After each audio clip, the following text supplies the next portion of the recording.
All right, so good morning. I am Lisa McCarley. I am the Girl State Director. Good morning, I'm Chad Robinson. I'm the Boy State Director. This is Michael Havel. He is the chairman for the American Legion for the Boy State program. And this is Jen Havel. She is one of my senior counselors too, but sorry. So I wanted to welcome you. We are actually going to hand the program over because we have this amazing arrangement with the counties. Delaware is the only program that actually has this separate county program. All of the other states, the county government portion is part of the actual week where you spend at Boy State or Girl State. So it's pretty amazing. We totally appreciate that they do this for us. Shouldn't eat that grape. There's a few amazing things that Delaware program does that none of the other states do. This is just a really big one as far as we're concerned. So we're just going to give you some basic information and then we're going to turn the program over. So everyone has gotten their email with all of their forms. I'm assuming because you're all here. Yes? Okay. Girl State forms are due now. If you could get them in, that would be perfect. Boys are due. Boys State are due by Friday. If you have any questions on the forms, please let us know. Both programs are responsible for bringing a bill with them. And what that bill is, part of the program is we are going to create a mock state. Part of that mock state is you're going to elect officials, you're going to create your system of laws. So what these bills are is the system of laws that you want to create within your state. Okay? So your bill is either going to be a bill that is going to be a law that you really feel needs to happen, or it could be a bill that is already a real bill, but you think it could be slightly better. I do recommend you research everything. In years past, we've had situations where people have come up with bills that were actually already bills, so it kind of, it's not as helpful.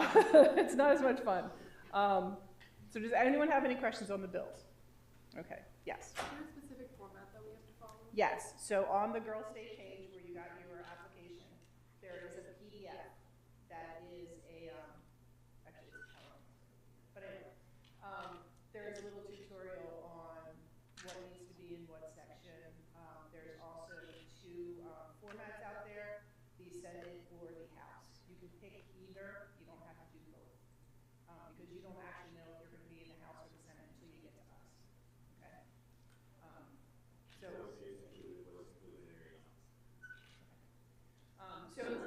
this year we will be at, again, Wesley campus, which is now part of the Del State University. 2 years ago, they bought out our campus. So it's been quite a trial, but we are back. So part of the things that I want everyone to know, and the girls did receive a packing list. Part of the packing list, okay, good. Part of the packing list is things that you need to bring that the college does not provide. So those are really important things.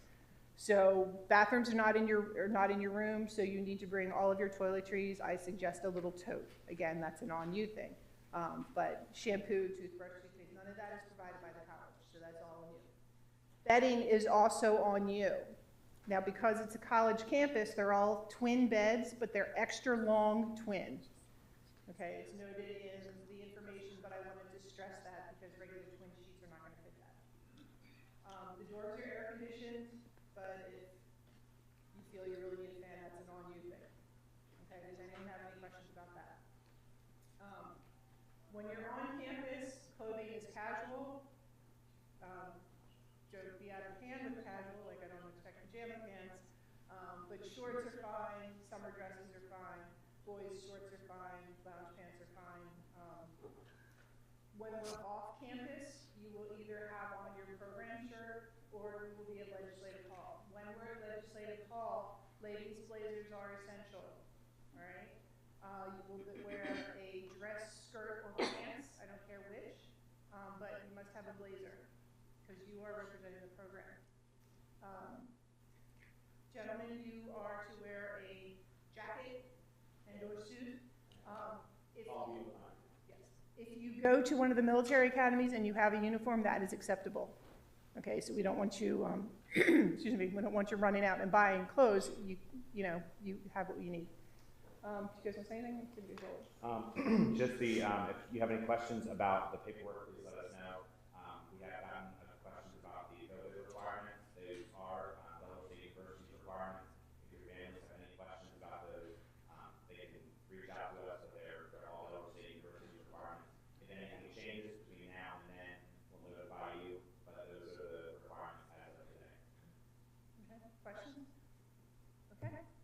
With that, Mr. President, the floor is yours.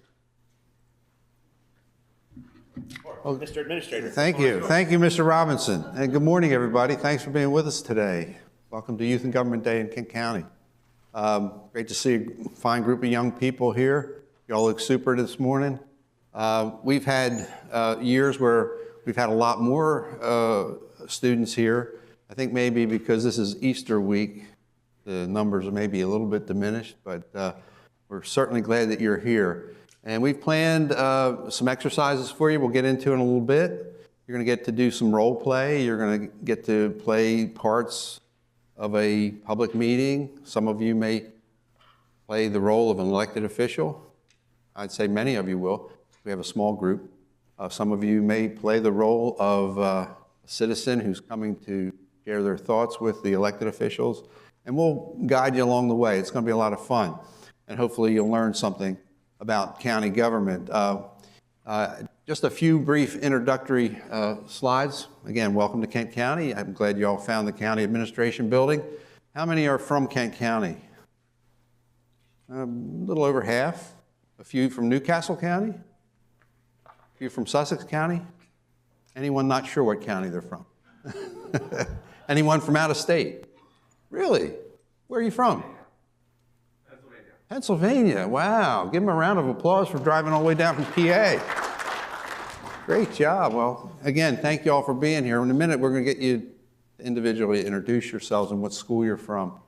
But I always like to begin this session by calling attention to the county seal. You see it there on the screen. It's also above our dais here. And I always ask the students to take a look at it and share some observations. What do you notice about that? What stands out about that seal? Yes, sir. The corn. That's always the first thing people point out, the corn above the shield. Yeah, that corn above the shield, this shield is based on the Great Seal of William Penn, who is, I'm sure you're familiar with the name. William Penn was instrumental in founding many of the colonies here on the East Coast, and including all of Delaware. And so our seal is based on what was called the Great Seal of William Penn. And this area was a land grant to William Penn, all of Delaware was, and parts of Pennsylvania, to settle the area and to establish seats of government. And when that happened, at that time, this area was under the British control. And the Crown placed certain duties on William Penn in exchange for the land grants, and one of them was to return to the Crown certain quantities of grain on an annual basis as payment. And so the corn symbolizes that. It also symbolizes our agricultural roots here on Delmarva Peninsula, which are still very active and strong today. Anything else?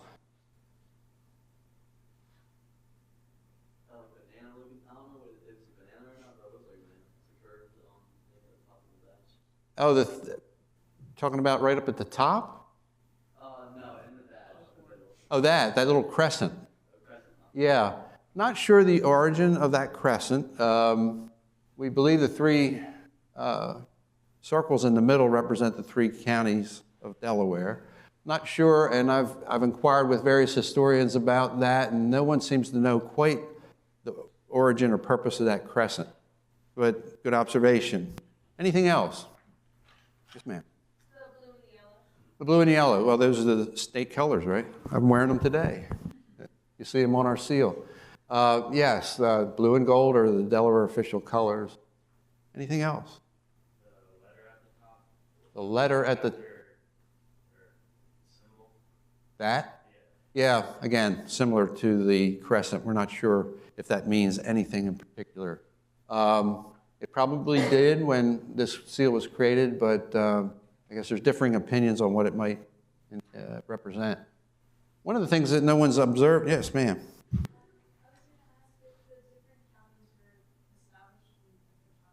Yes, relatively close together, but slightly different times. And you'll see the date right here, 1683. 1683, think about that. That was a long time ago. Prior to the formation of the country. We celebrate 4th of July, 1776. So this county was established long before the country was. In fact, the county here in this area was under various control of different crowns over the course of its early history. The Dutch controlled this area for a while. The Swedes controlled this area, and they battled. And ultimately, in 1680, the British essentially settled in and established control of the colonies, and then began the formation of what we know today as the state. But 1683 is the date that Kent County was officially established as Kent County. Prior to Kent County, it was known as St. John's County. When it first came under British control, William Penn took control of it in 1882 and then changed the name to Kent County because he was from Kent County, England. He also established a city called Dover, which was a city in Kent County, England.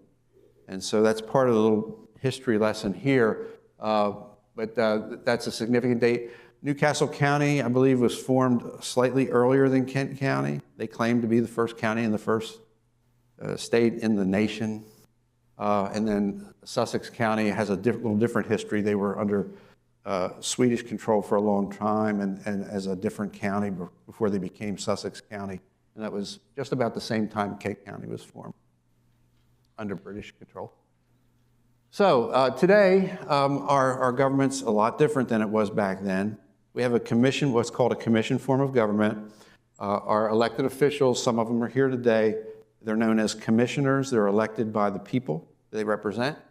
Some of you are from Newcastle County, a slightly different form of government. It's a council executive form of government. The difference is that in a commission form of government, which is one of the earlier forms of democratic control at the county level, the legislative authority and the executive authority rests with the body, not with any particular individual. Newcastle County and a lot of urban counties, larger counties with larger populations, have what's called an executive council form of government, where they have a separate elected person who exerts executive authority. And they call them the county executive. It's a separation of powers from the legislative part, which is the county council, versus the executive part, which is the county executive. Here in Kent County and in Sussex County, we're the earlier form, we're a commission form, and the executive authority and the legislative authority rests with the body. All 7 commissioners have, as a group, the authority. No one individual has the authority to either enact a law or, do a major expenditure without a vote. And that's a significant difference. So if you're from larger areas, you might hear of a county executive and they have certain powers that are granted them. They kind of act like a mayor or some type of a executive. That's the difference. All of our powers are established in the Delaware law. It's called Delaware Code. Very extensive volume of law, and Title IX establishes all the laws that all the 3 counties in Delaware operate under. And we can only do the things that the General Assembly enables us to do in the law. The law is fairly extensive around that area. The structure of levy court, 7 levy court commissioners are elected by the people. We'll talk about how they're elected in a minute or two.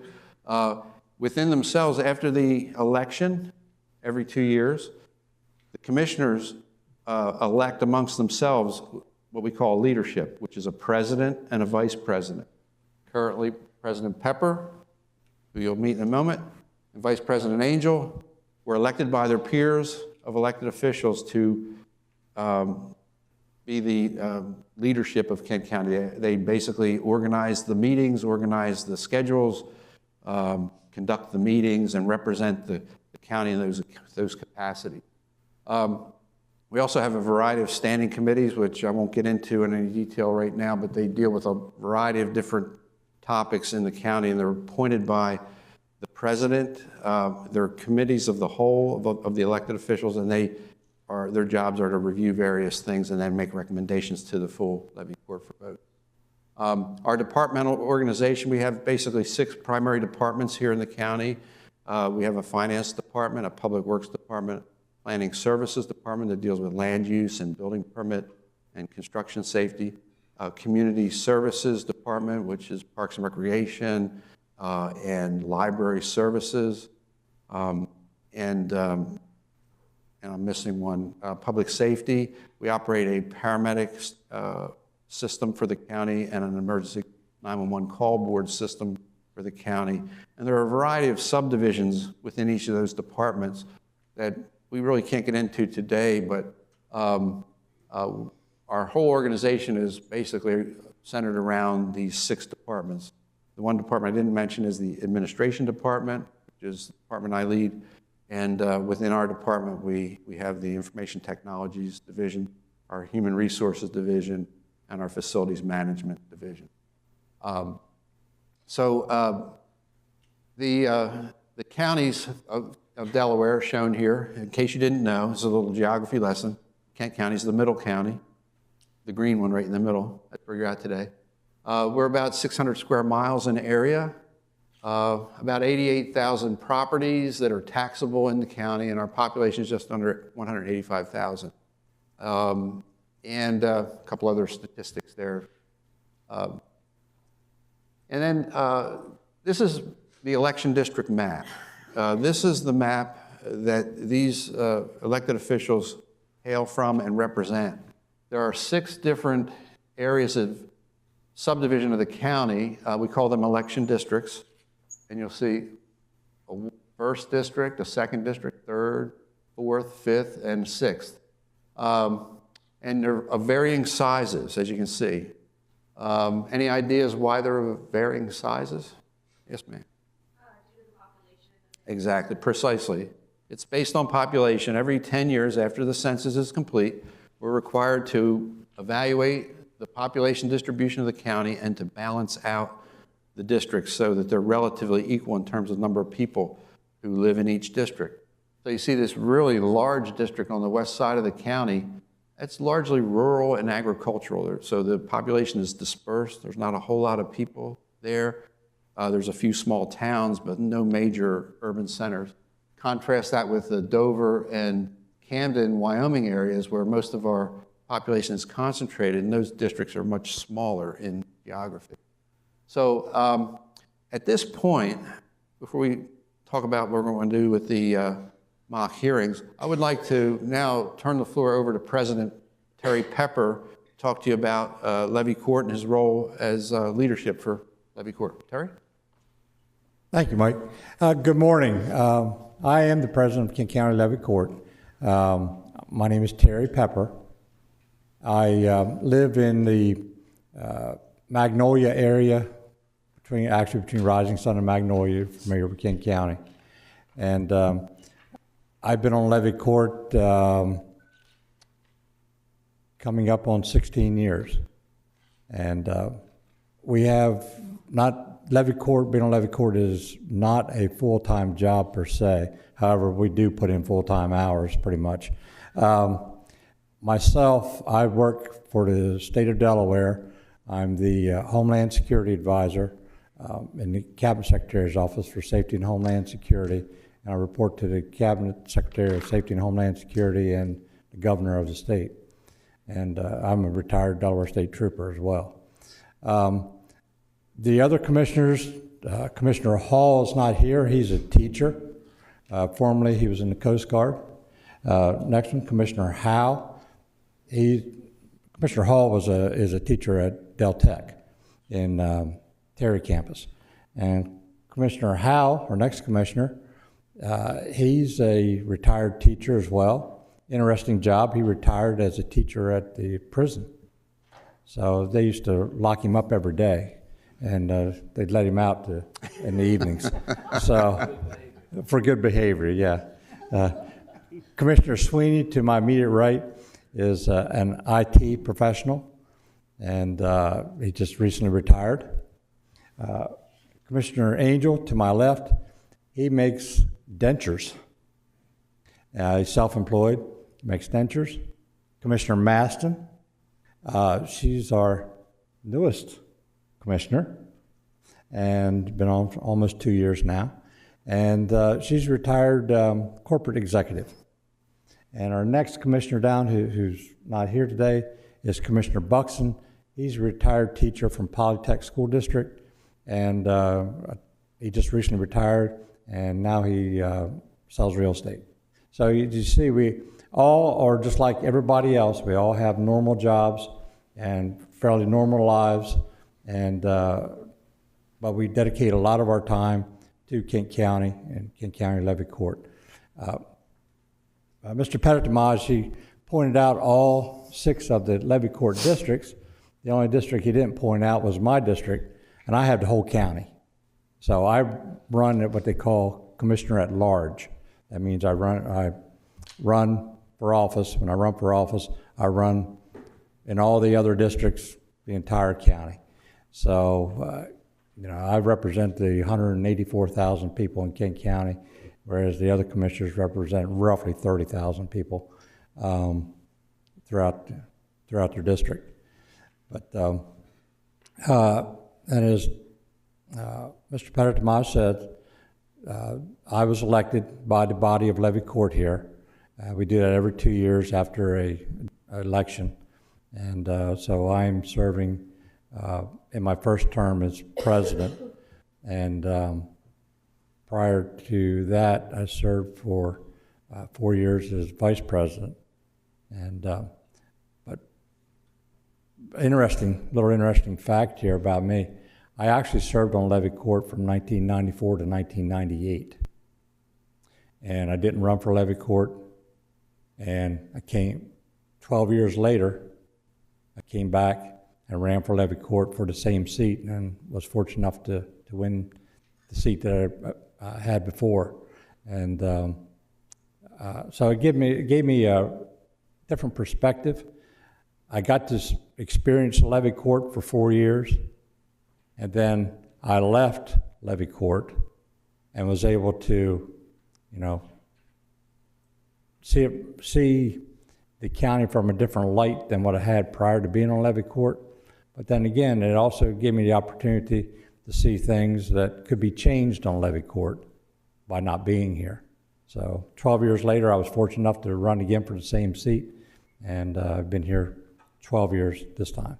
So it's been very interesting, and I think we all enjoy it, or we probably more than likely would not be doing it.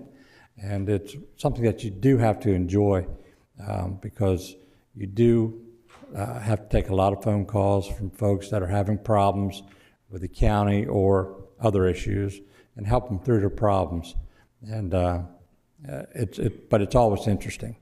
And I don't want to monopolize the floor here. It's almost 9 o'clock, and I do want to apologize. I do have to go back to work. Since Mr. Putin is sort of putting the world in uproar, it's made my daily job a lot more interesting and a lot busier. So, especially with Homeland Security. So, I'll turn it over to how we're going to do. Each commissioner is going to do it? Sure. Okay. And I'll turn the microphone over to the Vice President, Commissioner Angel, and let him tell about himself and what he does. Well, welcome to the 3rd Levy Court District. This is what you're in right now. I'm in my 18th year as Levy Court Commissioner. I won my 5th term a year and a half ago.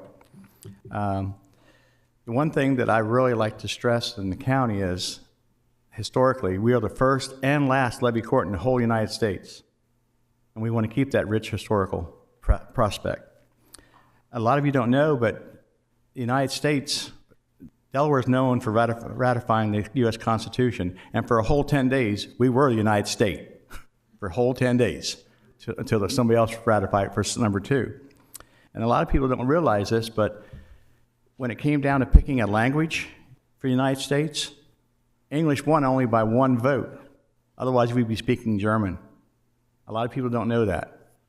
So I said, like I said, I like history. I like to, and actually the first levy court is actually in Kitsummik. It's boarded up. You can't get to it. It's falling down. It's owned by Denrec, as a matter of fact. But then we were also at the old courthouse in Dover on the Green for many years till it moved to the federal building, which is now the court system, till we moved here in 2005. So we've been here about 17 years. So, but welcome. I wish I had the opportunity to do and experience what you're doing now. It might have prepared me better for what I'm doing. I was on the school board for 6 years, so it helped me in capital. Dover, and which Mr. Pepper is also a graduate of. But one of the things about the community, I like working with my constituents. I helped fund, I founded the Dover High Alumni Association. Do you know what Code Purple's about in Delaware? I'm one of the co-founders for Code Purple, helping the homeless. And then I also sit on the Modern Maturity Board and past president of that for 3 years, helping our seniors. So when you get into helping people, you go in different directions in your life, and it actually helps you prepare and do things differently and think about things differently. And I hope this will help y'all in your decision making, and hope to see you in the near future running for office. Thank you. Thank you, Mr. President. So my name is Jody Sweeney. I'm the 5th Levy Court District Commissioner. I was elected in 2008. I'm a 78 graduate from Cesar Rodney, go CR. In 2006, my first interaction with Kent County Levy Court, my wife dragged me to a meeting here to discuss the Cheswold Walmart. My wife owns a small business, so she was very much opposed to Walmart, and I was here with about 200 other people who are also opposed, and to be absolutely honest with you, fell asleep out in the audience. It was awful. It was the most grueling experience my wife ever dragged me to. They were arguing up here, they were arguing out there, and I thought that was the worst experience I ever had. 2 years later, the town of Camden in Wyoming annexed land right behind my house and planned to turn beautiful farmland into houses. And that dragged me back into Levy Court then, and my thought process was I can do much better from within. So that's why I ran for Levy Court. I've been on Levy Court now for 14 years. I'm up for election in 24, so we don't run like after a census. Everybody's not up for election like at the state. Some of us, it's every 4 years, but we run in opposite years. So this coming year, the 2nd, the 4th, the 6th, and the at-large commissioners are up for election, and 2 of the row offices. And then the opposite years during the presidential election, it's the 1st, 3rd, and the 5th districts. Usually I will stand behind these chairs and help coach who's ever sitting in these seats during the mock election. This year I'm going to come out in the crowd because we are a participation type of government. We're complaint driven. So we don't go out looking for people who are violating code or, have houses that they are not cleaning up trash. We almost wait for someone to complain about that before someone goes out to look for it. But that participation part comes from attending Levy Court meetings and expressing your opinion about the topics that we're going to discuss. So don't be afraid to play act, and you'll see it from me when I get out there. Thanks for being here tonight or this morning. We really appreciate you. Have fun. Commissioner Howe? Well, as President Pepper said, I am a retired teacher. I taught for 29 years at the Delaware Correctional Center, which is now known as Vaughn Correctional. And so all of my students were convicted felons, And it was very interesting, 29 years, but I decided to throw in the towel in January of 2017. My last day, they had a riot.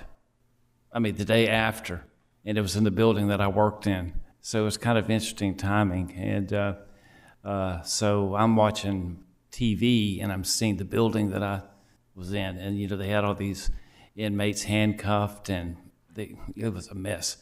But that made it easier to leave, because I'd served my time there. Now, I've got 29 years in the military. 7 of those were full-time. I did most of my work in intelligence, and I was stationed for about 10 or 11 years at the Defense Intelligence Agency, which is like the military counterpart to the CIA. And the year that I retired was the year that I ran for office here.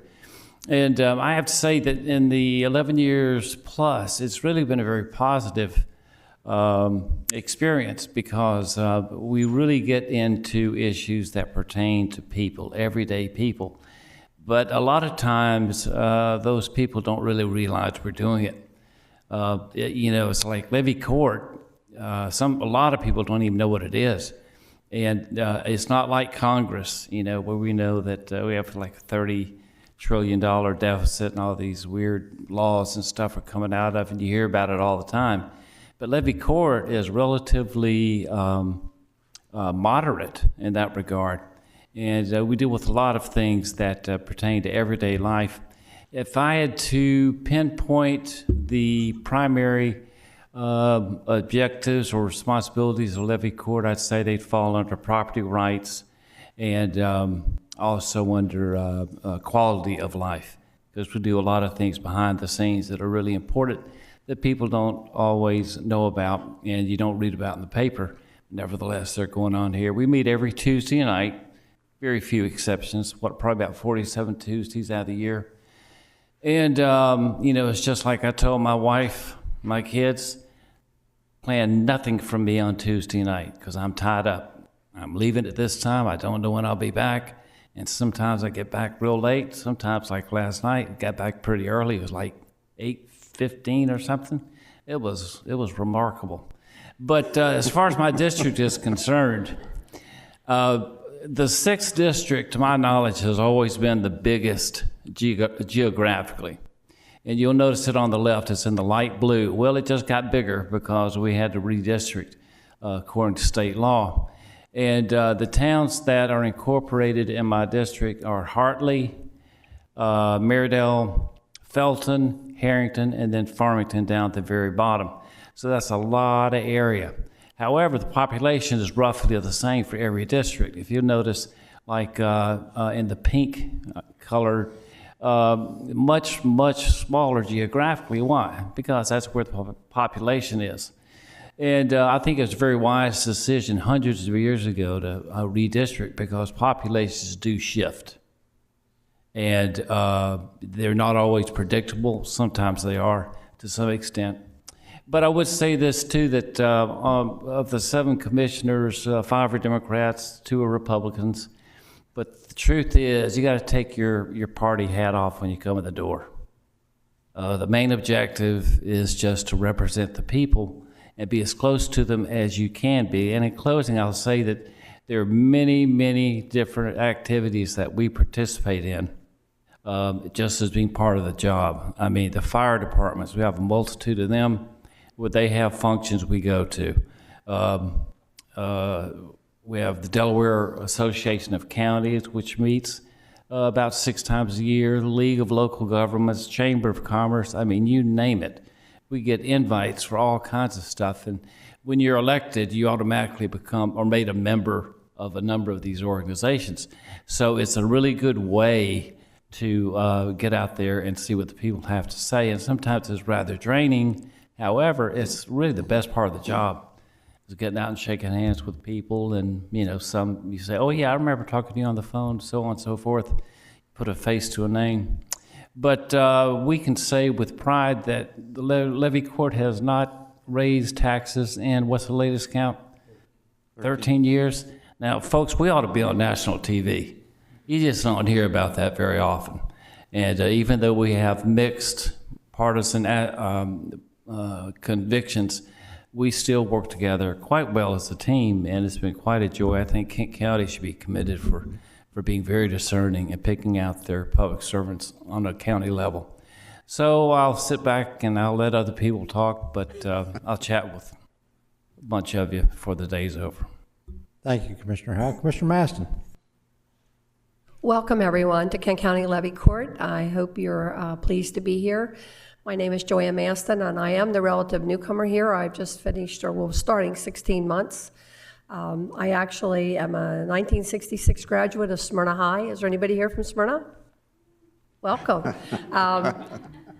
I graduated in 1966 and ultimately ended up in Wilmington, Delaware for a 41-year career with Hercules in a corporate responsibility traveling around the world, responsible for customer service in every aspect. I am responsible for the green area up there, which is District 1, which is Smyrna, Clayton, and the surrounding areas. As a result of redistricting, I did lose about 10,000 people because District 1 and I believe District 4 are the fastest growing over the last 10 years for the census. So I did lose a considerable amount, which went into District 6, which was actually the western part of the Clayton, Smyrna area. I am also chair of the finance department, so I have a lot of concerns about the budget, making sure that we have our expenditures in line with the revenue that's coming in. As Mr. Howe said, it's been many years since we raised taxes because we really are prudent in the spending of our funds. I also sit on the Metropolitan Planning Organization for Kent County, the National Association of Counties, the Division of Tourism. So when you're elected to Levy Court, you are assigned committees, as I think the other gentlemen have told you. I also can say very proudly, and you look around, I'm the only female sitting up here. I can honestly say I think I'm the second female to be elected to Kent County Levy Court. Many, many years ago, there was a young lady named Mickey Messina, I believe, who was here, and in our area, Brooks Banta, who I replaced, was here, 20 years? 20 plus years? 20 years. And many years of those he served as president, so I was honored when he asked me if I would consider running, and of course I jumped at the chance. But before coming here, after I retired in 2010, I opted to run for Smyrna Town Council. And I served 2 years of a 3-year term, and when the mayor spot became available, I thought, shoot, I can do that job. You know, I had years of customer service experience, which I really, really believe in.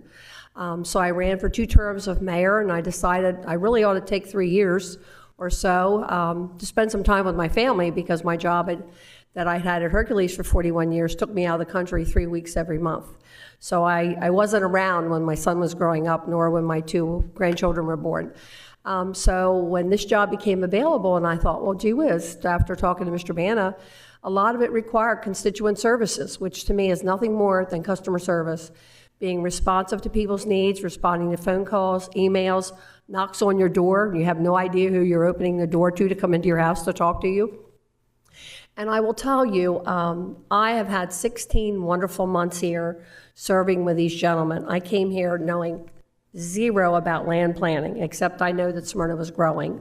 And not always happy about that, but that's the way it is when you put Route 1 through the center of an area. But the gentlemen here are extremely knowledgeable, extremely helpful, and as I think Mr. Howe mentioned, whether you're a Democrat or Republican, it does not matter. When you're up here, I may represent my District 1, but when we vote, I'm voting for all 6 districts in Kent County. And that's really important to recognize that it's not just about you, it's about all of us. Outside of that, I will say to you, I also have a day job. I work as a page in the House of Representatives over in the General Assembly. So I believe, I understand a lot of you are probably going to be over to the General Assembly at some point in time for Boys and Girls State. So hopefully at some point I'll get to see you all over there. But again, I would challenge all of you, get involved when you're old enough, get involved in your local government, your state government, and be a part of the solution and not be the problem. I found it to be a wonderful experience. I still have about 2.5 years left, and they're going very quickly. But please get involved and be a voice for your constituents in your area. Thank you, and have a wonderful day. Commissioner Buxton, your entrance is timely.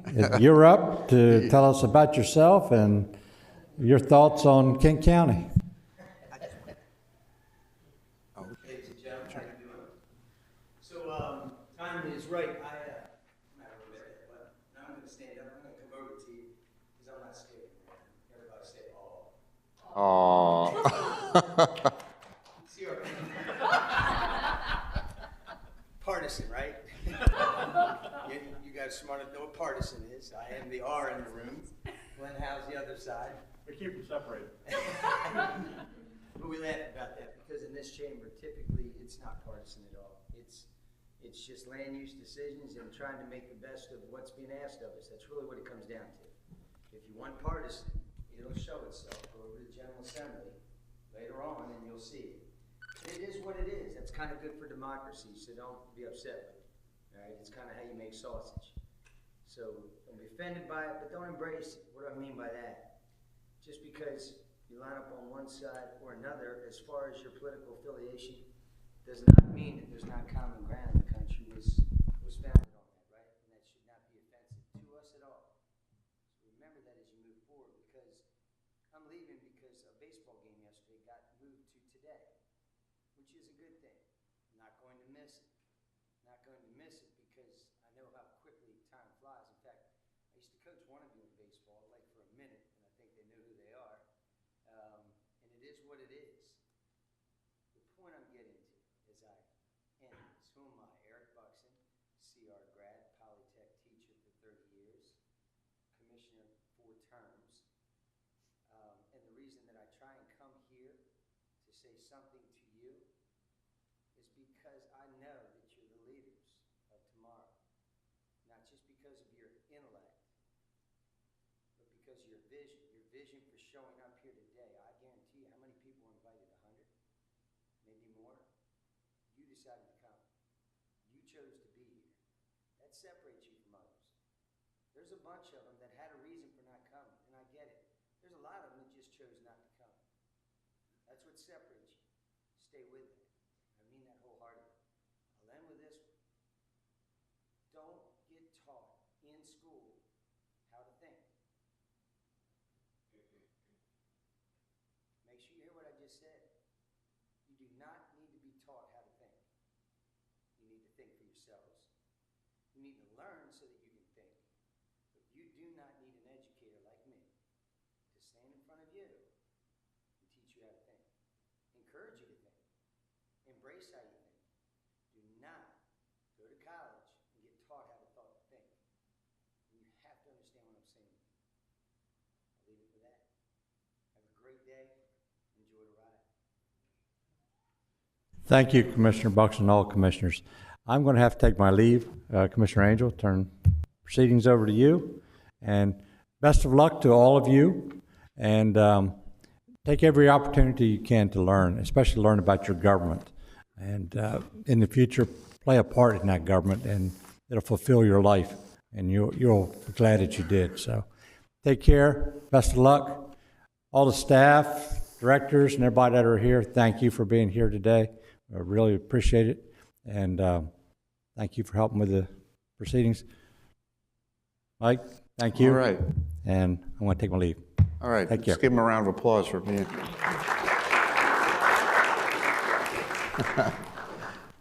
All right. So you just met 6 of our 7 elected officials that are commissioners.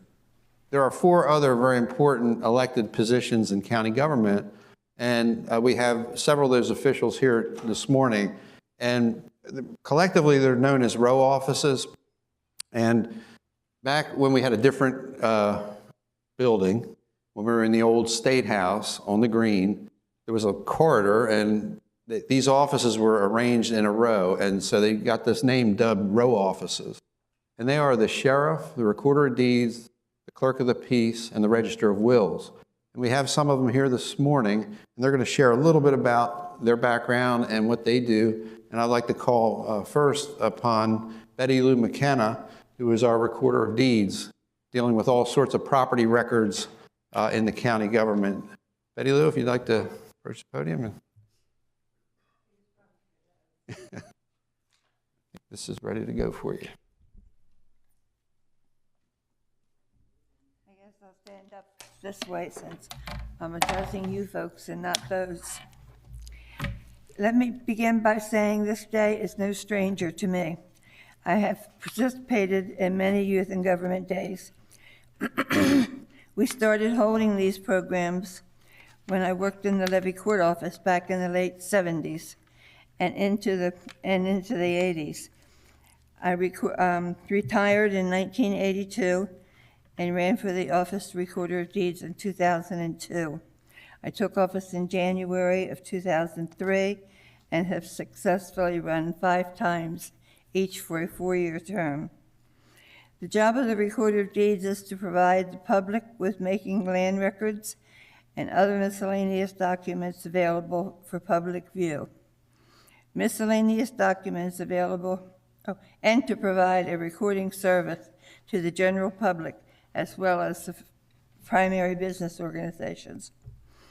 The documents have been handled by the deeds office are property, deeds, mortgages, assignments, easements, agreements, federal tax liens, and there are many miscellaneous documents, too numerous to mention.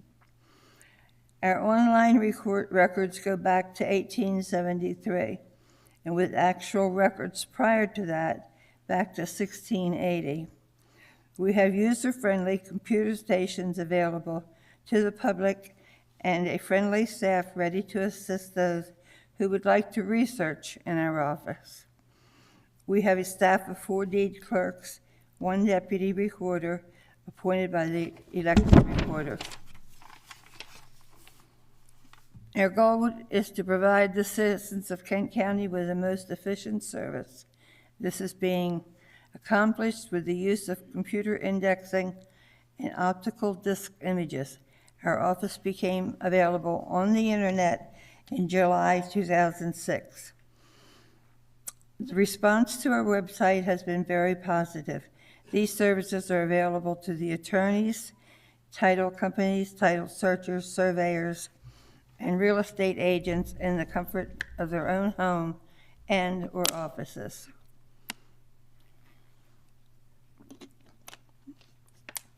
In June of 2013, we installed new software called e-recording. This is available for submitting documents from their location directly to us. To tell you a little about some of our more interesting and older documents that are recorded with Kent County, the very first recorded document in Kent County begins with I, Christian the Indian. Another in 1801 was recorded by Charlotte Laws Bell to free several of her slaves. Another in 1835 is a document that tells of the sale of an African-American girl named Harriet for a mere sum of $40. A deed recorded in 1727 has James Mullen, a blacksmith, forging a deed as a gift to his wife Margaret from her father, Benjamin Sherman. At the end of this deed, a notice made stating that James had committed the crime of forgery. Another recorded document states that John Curtis, a member of the Governor's Council, had to prove his clearness from a former engagement to Frances Spencer, a widow, before he could marry Priscilla Bowers. We have recorded this first plot of the city of Dover. We have documents recorded for the incorporation of General Foods and of General Dynamics, the builders of the first nuclear-powered ship. These are just a few of the things we have found in our older records. There is more, of course, but I believe I have used up all of my time. I sincerely hope you have a great day and learn a lot about your county government. Thank you for listening. Thanks, Betty Lou.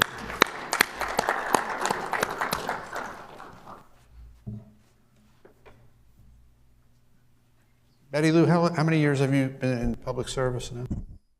How many years have you been in public service? 47 and a half years. That's amazing. I know there's some Caesar Rodney people in the room, and Caesar Rodney at one time served as the recorder of deeds for Kent County. He also served as Kent County Sheriff. And so at this time, I'd like to introduce to you today's sheriff, and that's Sheriff Brian Lewis. Brian. Good morning. I thank most of you folks for coming around a little while ago.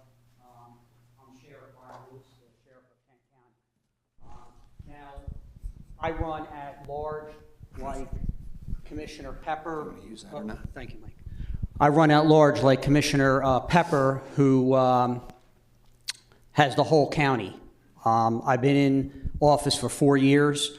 Once again, welcome to the Kent County Levy Court building, and I'm honored that you're here to learn about county government. The sheriff's office is very small and it's unique. I have 4 deputies and 3 secretaries. Secretaries do most of the paperwork. I brought 2 of my deputies with me today. My chief deputy is Chris White. He's a retired Dover police officer. And then over here to my immediate left is my deputy, Dr. Kim Warfield. She's a retired New York City police detective. Chris, how long have you been with the sheriff's office? Next month will be 14 years. 14 years. He's been with the sheriff's department 14 years, so he served under 3 prior sheriffs. So what I mean is when I go back and say that the sheriff in Kent County is unique, there's only 3 sheriffs. Delaware's small, there's 3 counties. We're not law enforcement. Back when the county was first established in 1683, the sheriff was the chief law enforcement officer of the county, had a lot of power during colonial times, but things have changed since then. New laws have been established and enacted. So a lot of that power was depleted. So today's sheriff in the state of Delaware, and the only other state in the nation is Rhode Island that's equivalent to us. We don't go out and patrol roads. We don't have arrest powers. We're more considered civil sheriffs. Though myself and my deputies carry firearms and the necessary equipment, that's for our own protection because we go out into disenfranchised areas. We're serving various legal documents from the courts, and it can become dangerous. We're serving papers to people that home is going to be auctioned off. So you can understand that you can get a lot of hostility out there. So we do carry under law, but it's for our own protection. Recently, I got my deputies trained in how to deploy pepper spray and carry pepper spray because there's the occasion where they can go to a property and be attacked by a dog of some sort. So again, it's for their protection. Going back to the duties of sheriff, like I said, we're more civil oriented. We're an arm to the courts. We serve every court except JP Court in the state of Delaware, as they have constables. I'm talking from the Supreme Court, we serve documents, the Chancery Court, Superior Court, Court of Common Plea, Insurance Commissioner, Department of State. They're the various documents and legal paperwork that myself and my deputies are out there serving. Another thing we do is we do sales, foreclosure sales and munition sales. There's 3 kinds of sales. You got foreclosure, munition, and levies, which are personal property.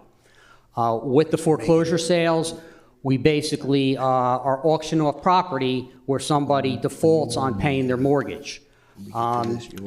We have the sales right here in this chamber where we auction off property.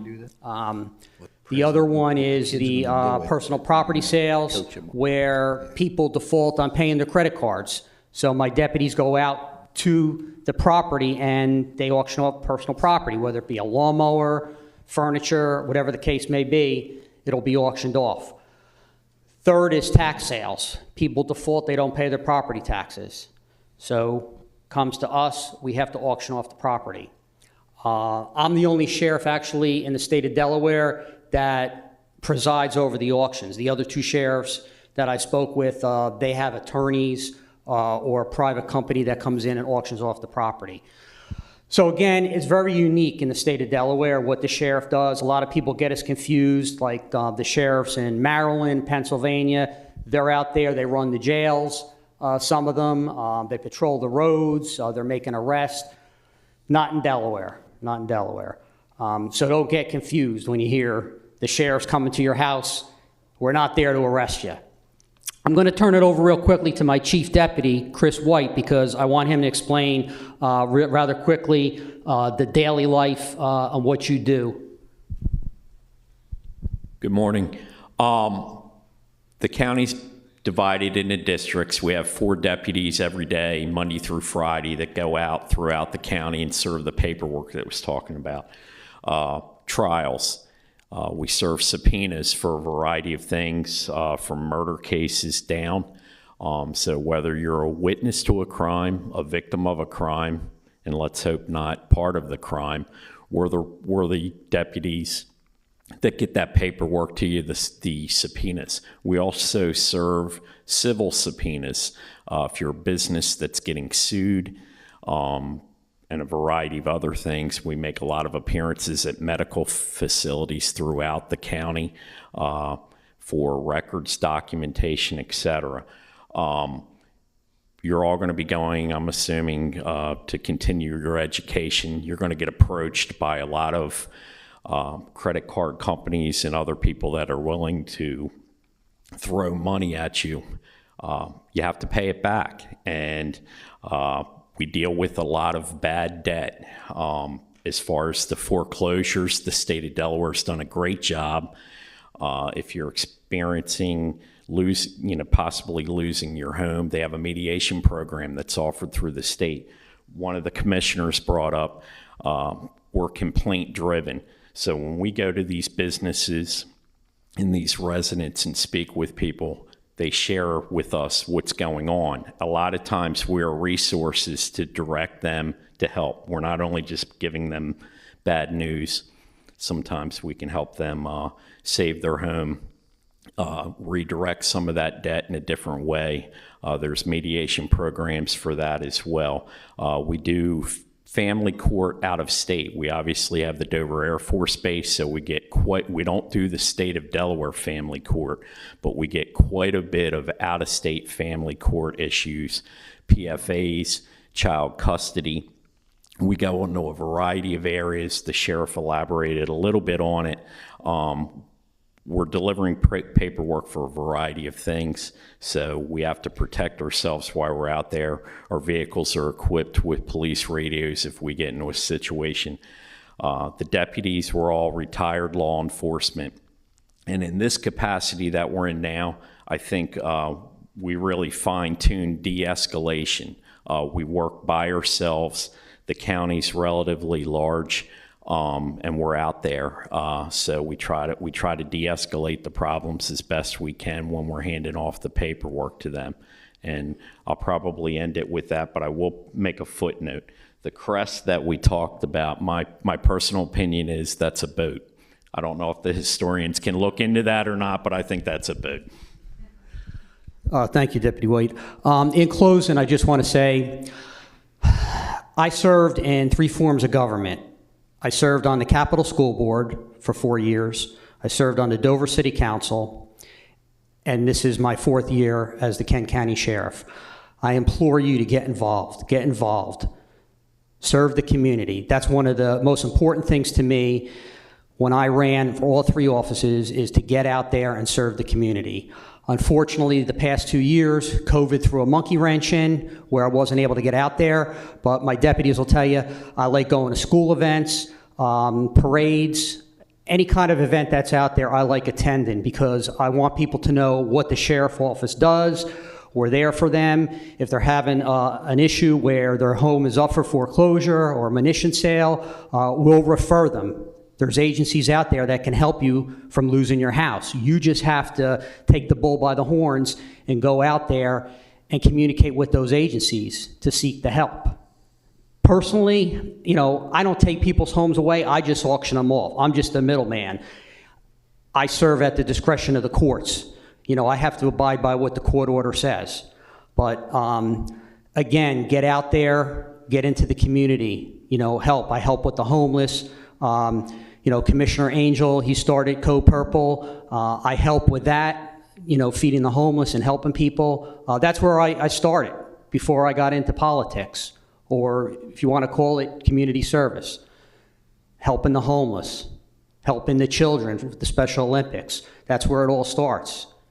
It's all about the people. So again, I implore you, get out there. And one more thing, when I first got elected, I promised the people, I said, I want to make the Sheriff's Department more culturally diverse. And Dr. Warfield, my deputy, is the first African-American female in the whole state of Delaware that ever served as a deputy sheriff. So, I want to make sure everybody's represented. Again, thank you for being here today and learning about the government.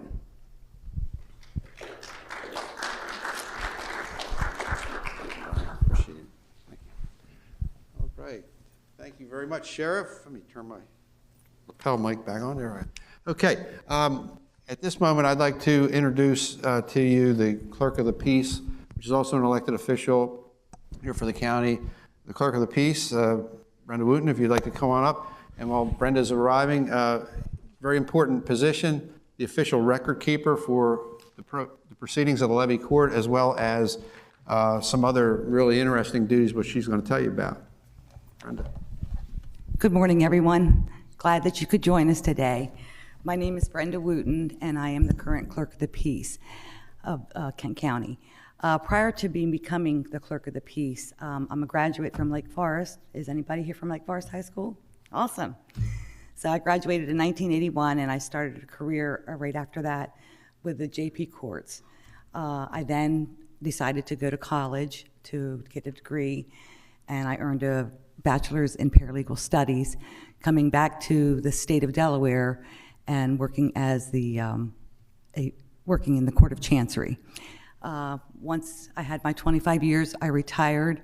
Prior to me retiring, my mother was involved in politics for all of her life. She was a county employee for almost 40 years, and she started in the Recorder of Deeds office, going to the Court of Chancery. She ran for that office, and she ran 7 times and never was defeated. So she was my inspiration. So after 25 years with the state of Delaware, I decided to give it a whirl and run for this office, and I'm so glad I did. It's a wonderful place to work. This office is an elected office of 4-year terms. I'm currently on my 5th year, so it's my 2nd term. Our office consists of 3 employees. Myself is the Clerk of the Peace. I have a Deputy Clerk of the Peace who performs marriages in my absence and is the boss if I'm not there.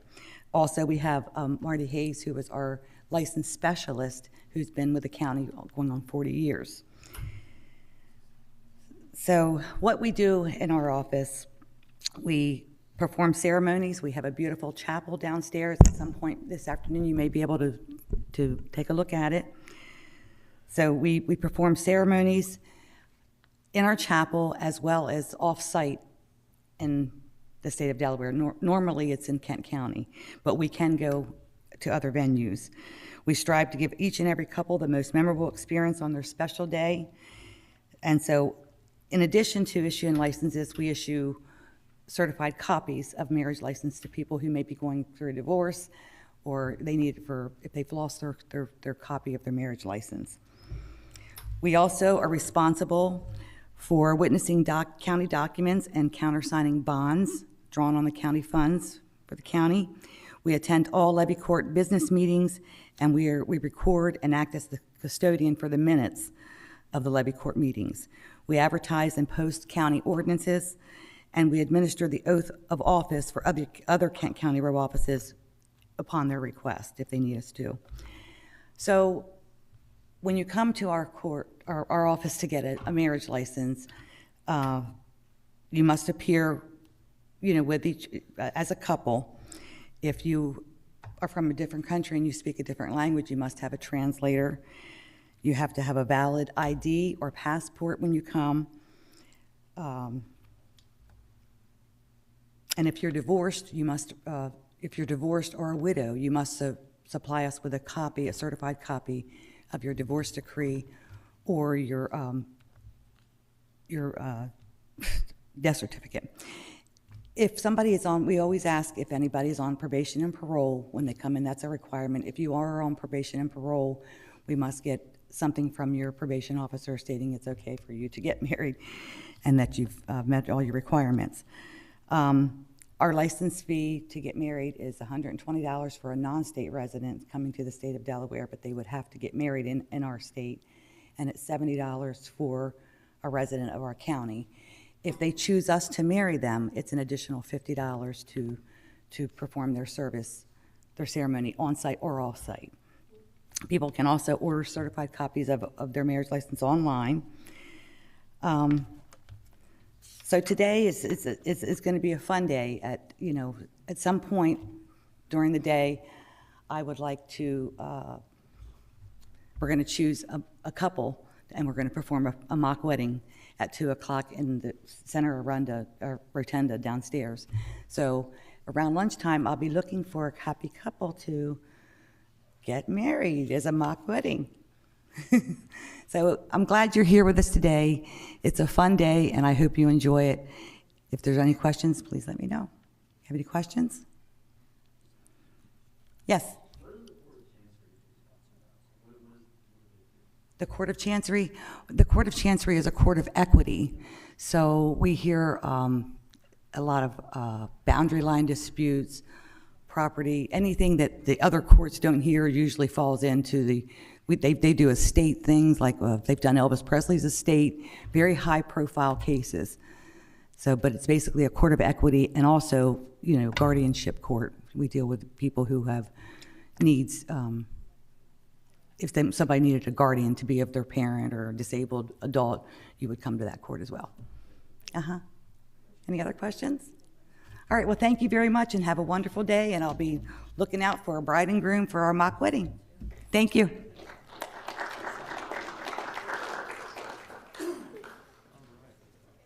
Thank you, Brenda. Appreciate that very much. Yeah, you asked a question about the Court of Chancery. It's a really unique court in Delaware. It's like the only court of chancery, and so because it's a court of equity, they end up dealing with a lot of major business disputes across the country. They'll end up in Delaware courts, and sometimes you'll see some fairly notorious cases come through the Delaware Court of Chancery to be settled. But very interesting. You must be interested in law at some point in time. Okay. What I'd like to do is just pass this portable mic around, just have each one of you stand up, introduce yourself, what school you're from, and we'll start in the back row. And hello, I am Tommy Tyree. I am from Salesianum High School, and I live in PA.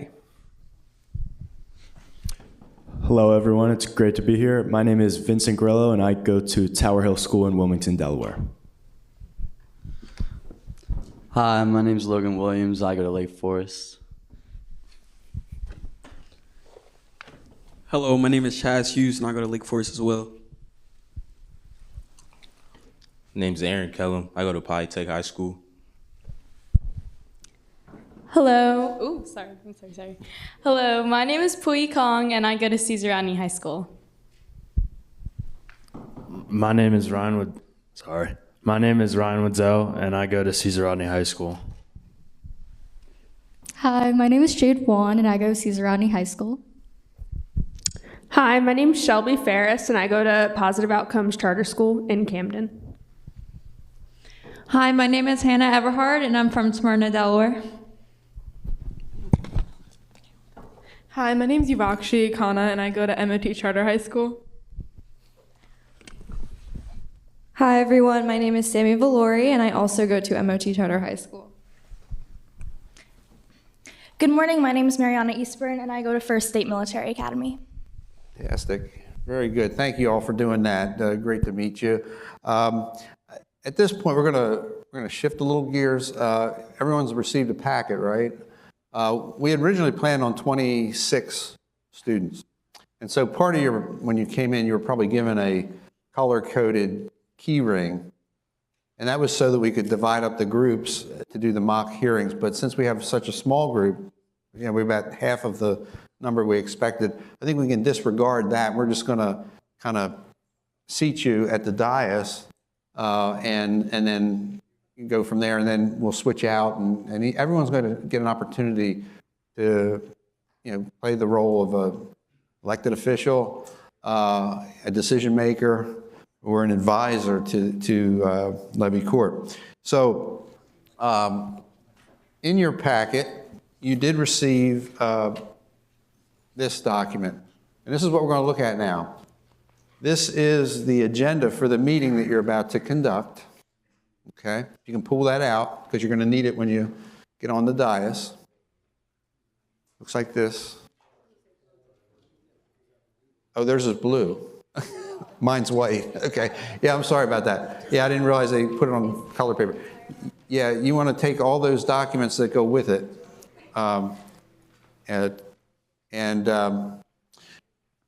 So this is the agenda. The blue sheet that you all have is the meeting agenda. And this is a business meeting that's going to take place.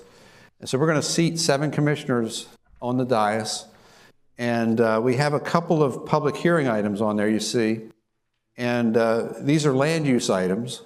And so we have a staff from our planning department who are going to guide us through. And we're going to also ask one of you to serve as a mock planning director. We'll sit with Mr. Conley, and he's going to assist you in the role of planning director. That's a staff level position, not an elected position.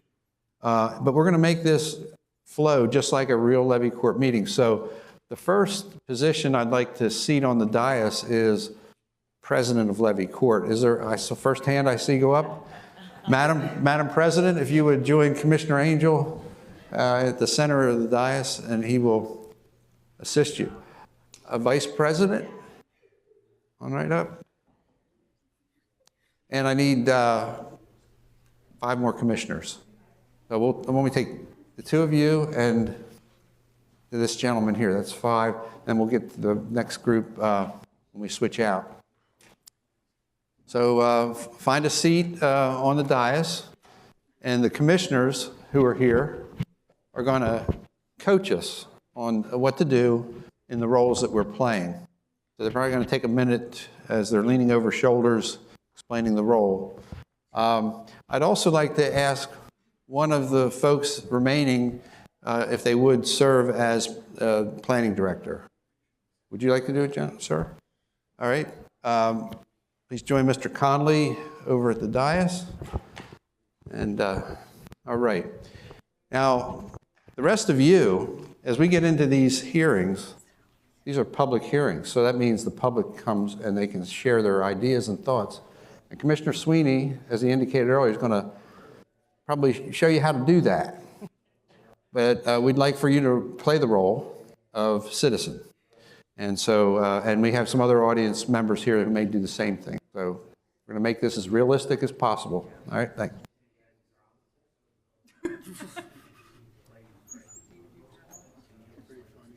Well, we're going to need to get names. Yeah, so let's give us a minute. Okay, we need to get names. We need.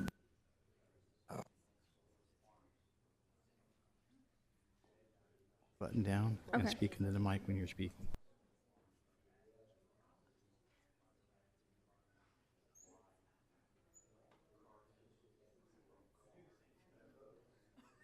Check.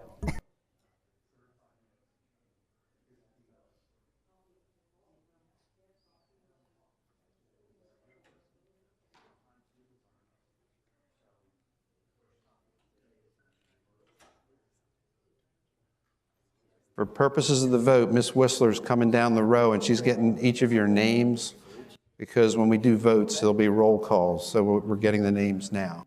Laura's going to collect the names. Commissioner.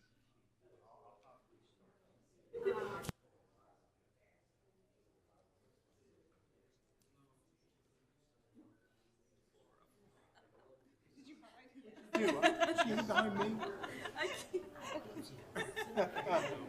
just have to constantly move.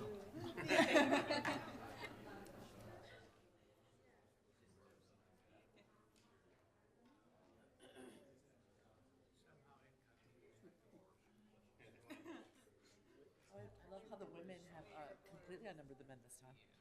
Yeah.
Brenda, sorry. I didn't know my mic was on.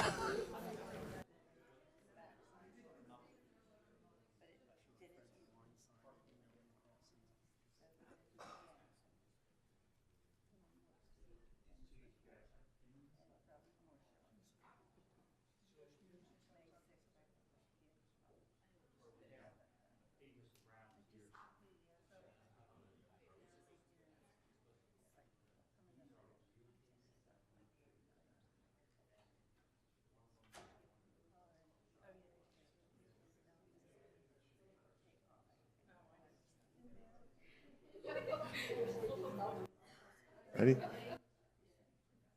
Okay, I think we're ready to begin the business meeting. Commissioner Sweeney? Okay, go ahead and tap the gavel real hard.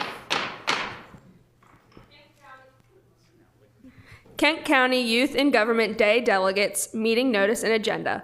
Kent County Administrative Complex, 555 Bay Road, Dover, Delaware, Wednesday, April 20th, 2022, Levy Court Chambers, Room 203. Business meeting. I call to order. How can you please do the invocation? All rise.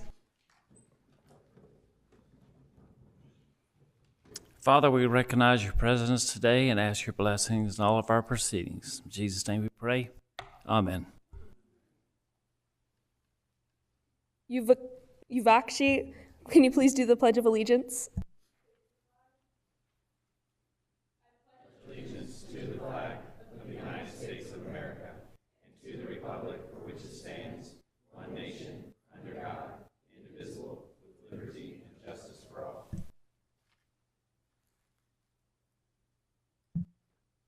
Eastburn, a moment of silence for our troops.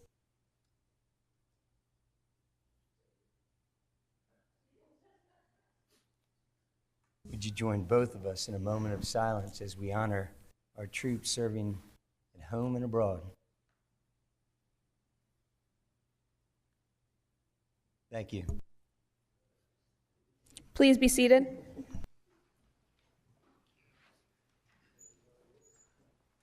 Your first lesson, guys and girls. Figure it out. All right? All right, Brenda, can you please do roll call and determine of quorum? Valerie? Present. Lori? Oh. Commissioner Woodsell? Present.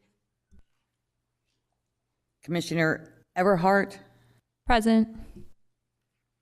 President Ferris? Commissioner Ferris? Present. Commissioner Khanna? Present. Commissioner Buon?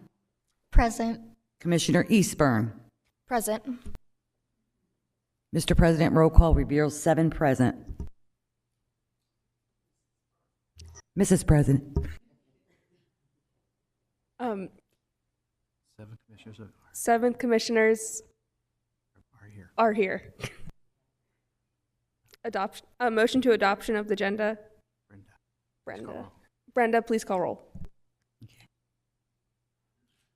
Commissioner. A motion to please call roll. Motion to adoption of the agenda. I second. Second. Brenda, please call roll. Okay. Commissioner Valori? Present. Commissioner Woodsell? Present. Commissioner Everhart? Present. Commissioner Ferris? Yes. Present. You're supposed to say yeah. Yes. Yes. Yay or nay? Yeah. Okay. Sorry, guys. Commissioner Khanna? Yes. Commissioner Buon? Yes. Commissioner Eastburn? Yes. Mr. President, roll call reveals 7 yeas. 7 yeas. Motion passes 7 yeas. Public hearings. Do I read that? 4th District Commissioner.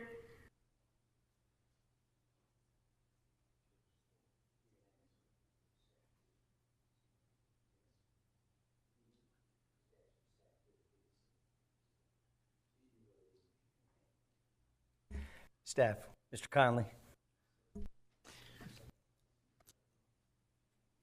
Before we get started, we'll do a levy court public hearing introduction for this meeting to give the commissioners and the public sort of the rules and the flow of the meeting. This hearing is being conducted for the purpose of giving citizens of the county opportunity to present testimony on the application before Levy Court. Everyone will have a chance to speak. All statements are to be made from the podium at the front of the room. For the record, give your name and address. Copies of written statements or exhibits used during the hearing should be presented for identification and inclusion in the record. For each application, we'll introduce the application. Levy Court will then receive testimony from all those in favor, followed by testimony of those who may be opposed. After everyone has had an opportunity to speak, the hearing on the application will be closed, and Levy Court will then take what action it deems appropriate. Levy Court's decision will be based on public hearing testimony given at this meeting and a recommendation submitted to the Levy Court by the RPC, the Regional Planning Commission. I'd ask that the recommendation be included by reference in the permanent record of the meeting established by the Clerk of the Peace. Public notice of the hearing was published in the March 30th, 2022 edition of the Delaware State News. And just to reiterate, we'll be putting forward 2 land use applications that fairly common. These were actual applications that the Levy Court actually dealt with in the past. And we'll have an applicant come up and present, and then the other students that are out there can formulate opinions. You got the packet. You could either come up in favor or against, but I would encourage you to get involved. So that's the public hearing introduction. The first application we have is C-14-07. It is a home occupation presented by Mr. Brown that is presenting a home occupation for a contractor's establishment for motorcycle repair. He meets the conditions within the code adopted by the Levy Court for a home occupation for this type of repair. Exhibit A on the screen shows the residential property that this application is being heard on. Exhibit B on the screens in front of you and up on either side of the room show his dwelling and driveway and detached garage. And when we were out posting the properties, we took some photos of the detached garage in which he wishes to do the motorcycle repair. And there's an aerial of the property. The Planning Commission took testimony on this previously and recommended denial. But today you will hear, testimony freshly from the applicant, and you are to consider all information of record. If you have any questions for me, I'd be happy to answer. Do any commissioners have any questions for Mr. Conley?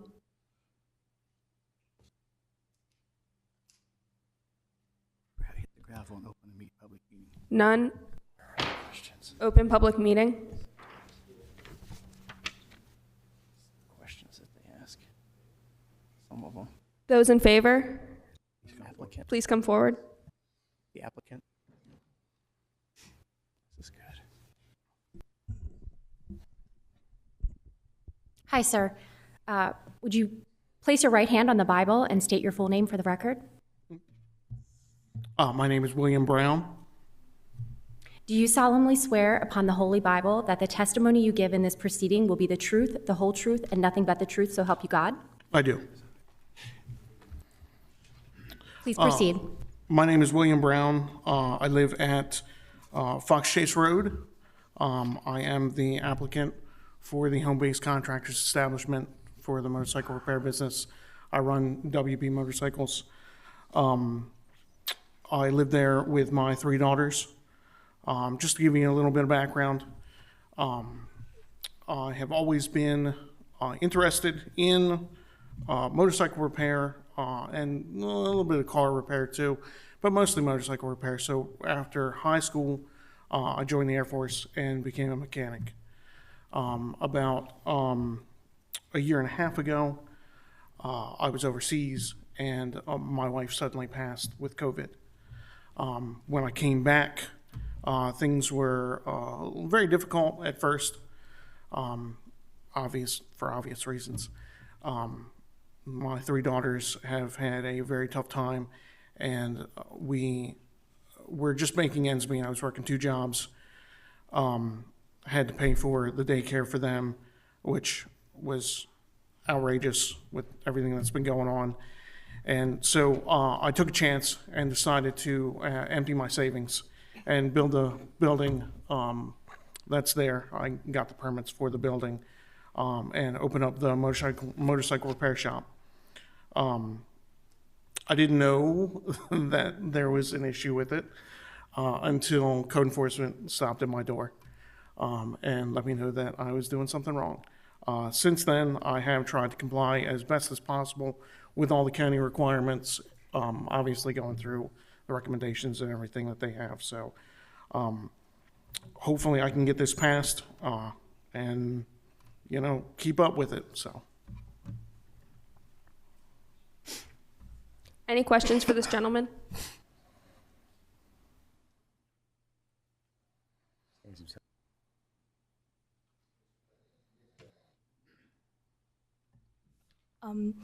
How many motorcycles do you plan on working on? It varies. Usually customers come in, they drop their motorcycles off to me, and then, like I said, it varies. I can have 4 to 5 in the garage at a time. I don't ever keep them outside. How noisy would you say your work is? If I'm going to be loud and I know that I'm going to be loud, I usually close the garage doors. I have been putting up, as I can afford, the soundproofing in the garage as well. And with this application, I've had to go through the fire marshal approval. So I've been doing that as well and getting their approvals with all the soundproofing and everything.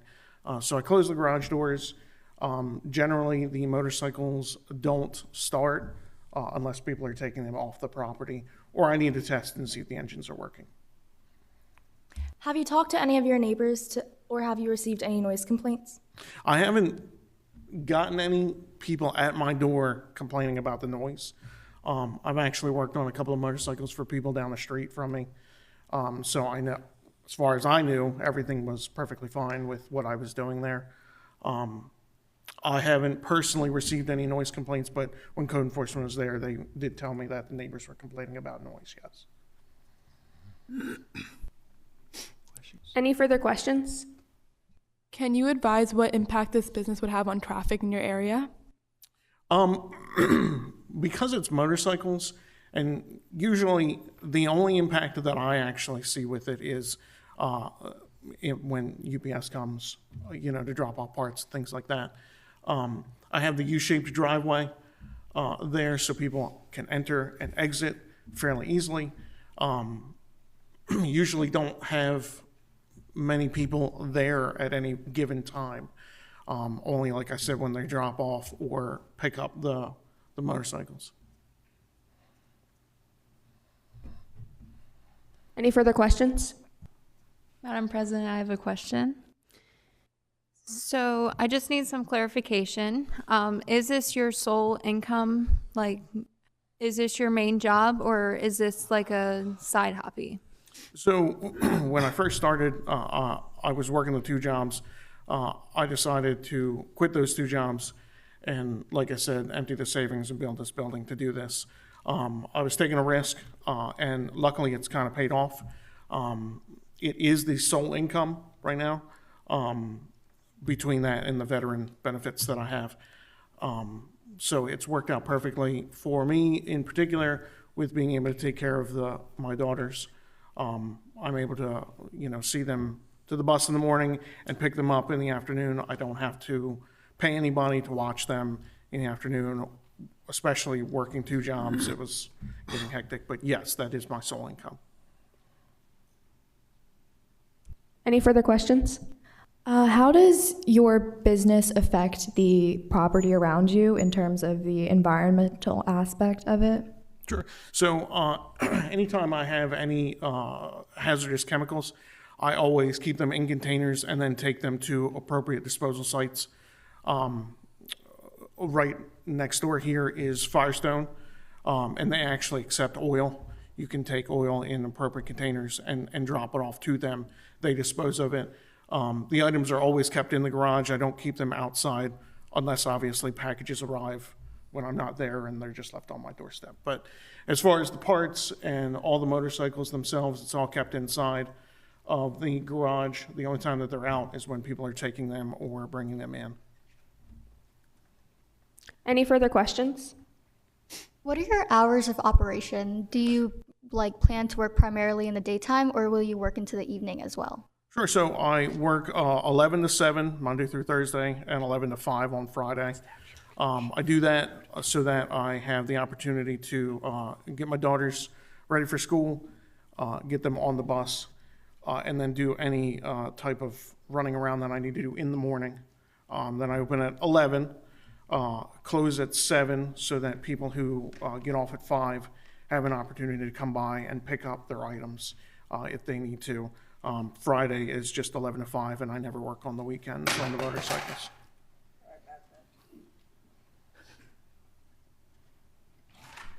Any other questions? If you are approved, do you plan to expand your business? I don't plan to expand where I am right now. If I do, if it becomes much more lucrative than it is, obviously, I would try to find a commercial site to build a building on. So I don't plan to expand to where I am at currently, no. Any further questions from the board? If no further questions are brought up by the board, I have a question. When code enforcement first came to your door, what codes were you in violation of, and how have you taken action to improve that? Sure. So when I was first approached by code enforcement, they stated obviously that I was running a business without county approval. They also talked about the noise complaints. So I've purchased a decibel meter, and I keep that in the shop. It goes off when I'm getting too loud. I also keep one outside closer to the property lines so that I can see whether or not it's getting any louder closer to property lines too. So when it goes off, I try to be quieter. As far as the business, running the business without county approval, I came in right away as soon as they, said that I needed county approval. I wasn't aware that that was something that was a requirement through a county. I've seen plenty of other businesses that open on what I would have thought would be residential properties, and I've never seen any of their signs or anything like that around, so I just wasn't aware. But I did come in and try to comply, like I said, as best as possible without closing down, because it is my sole income. All right, thank you, sir. Thank you. Any further questions from the council? Thank you for your time. Thank you. Anyone else in the room who would like to speak? In favor? None? None? Anybody in opposition?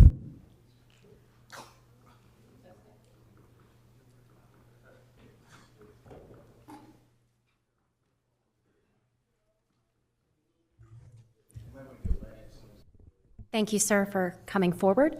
Please place your right hand on the Bible and state your full name for the record. Horatio Oscar Tomasina. People call me Hot Mess. Mr. Hot Mess, do you solemnly swear upon the Holy Bible that the testimony you give in this proceeding will be the truth, the whole truth, and I nothing don't but the swear truth? on the Bible. So I'll help you God. affirm. Thank you, sir. I live next door to the Brown property right now. And he says he works only 4 days or 5 days a week. I can tell you he works every day. And he works on motorcycles that are so loud that my grandchildren who have lived with me, who are taking naps in the middle of the day on a Sunday, are woken up by the noise. When they're outside playing, they're subjected to fumes of gas and exhaust that come from the motorcycles all the time. They wake my birds up. They wake my dogs up, and he's lying about not affecting the environment. That garage he has acts like a speaker and is so loud. I'd like you to put restrictions on there that he can only do it for 2 hours a day. It's your job to take care of me. I've lived in this county for my entire life, and I don't want to have to live next to something like that. There are plenty of places where a small business can go and open up and not impact people who have lived there for their entire lives. Are there any questions for me? All right, thank you, sir. Does the council have any questions? Madam President, I have a question. What is your typical wake up time and go to bed time? So like I said, I have grandchildren that live with me, so we're usually up by 5:30 in the morning, and I've heard the motorcycles at 5:30 in the morning. We go to bed at 10:30 or 11 o'clock at night, and I've heard the motorcycles at 10:30 or 11 o'clock at night. All day long, that's all I hear is motorcycles, motorcycles, motorcycles, coming and going, revving and not, and it's terrible. Thank you, sir. Any further questions? You stated that the applicant doesn't actually do what he stated in regards to the environment. Do you have any evidence of things that you've seen otherwise? I submitted decibel readings that I went out and purchased. I've submitted them to county planning. I don't know if they've included them in the record or if they're just ignoring me. But I'm telling you, I have records of that and dates and times. So for a follow-up, disregarding the volume recordings, do you have any evidence for the oil disposal? Just the smell. I can smell gas all the time. Any further questions from the board? Sir, have you attempted to work with the owner to resolve your problems? No, I did what I'm supposed to do and complain to government. I want government to take care of me. Thank you, sir. Any other questions? Madam President, I have a question. Are there any specific times during the day that the noise problem is worse? Or any specific complaints From 5 in the morning until 11 o'clock at night. Any further questions? All right. Thank you for your time. Thank you. Please do your jobs.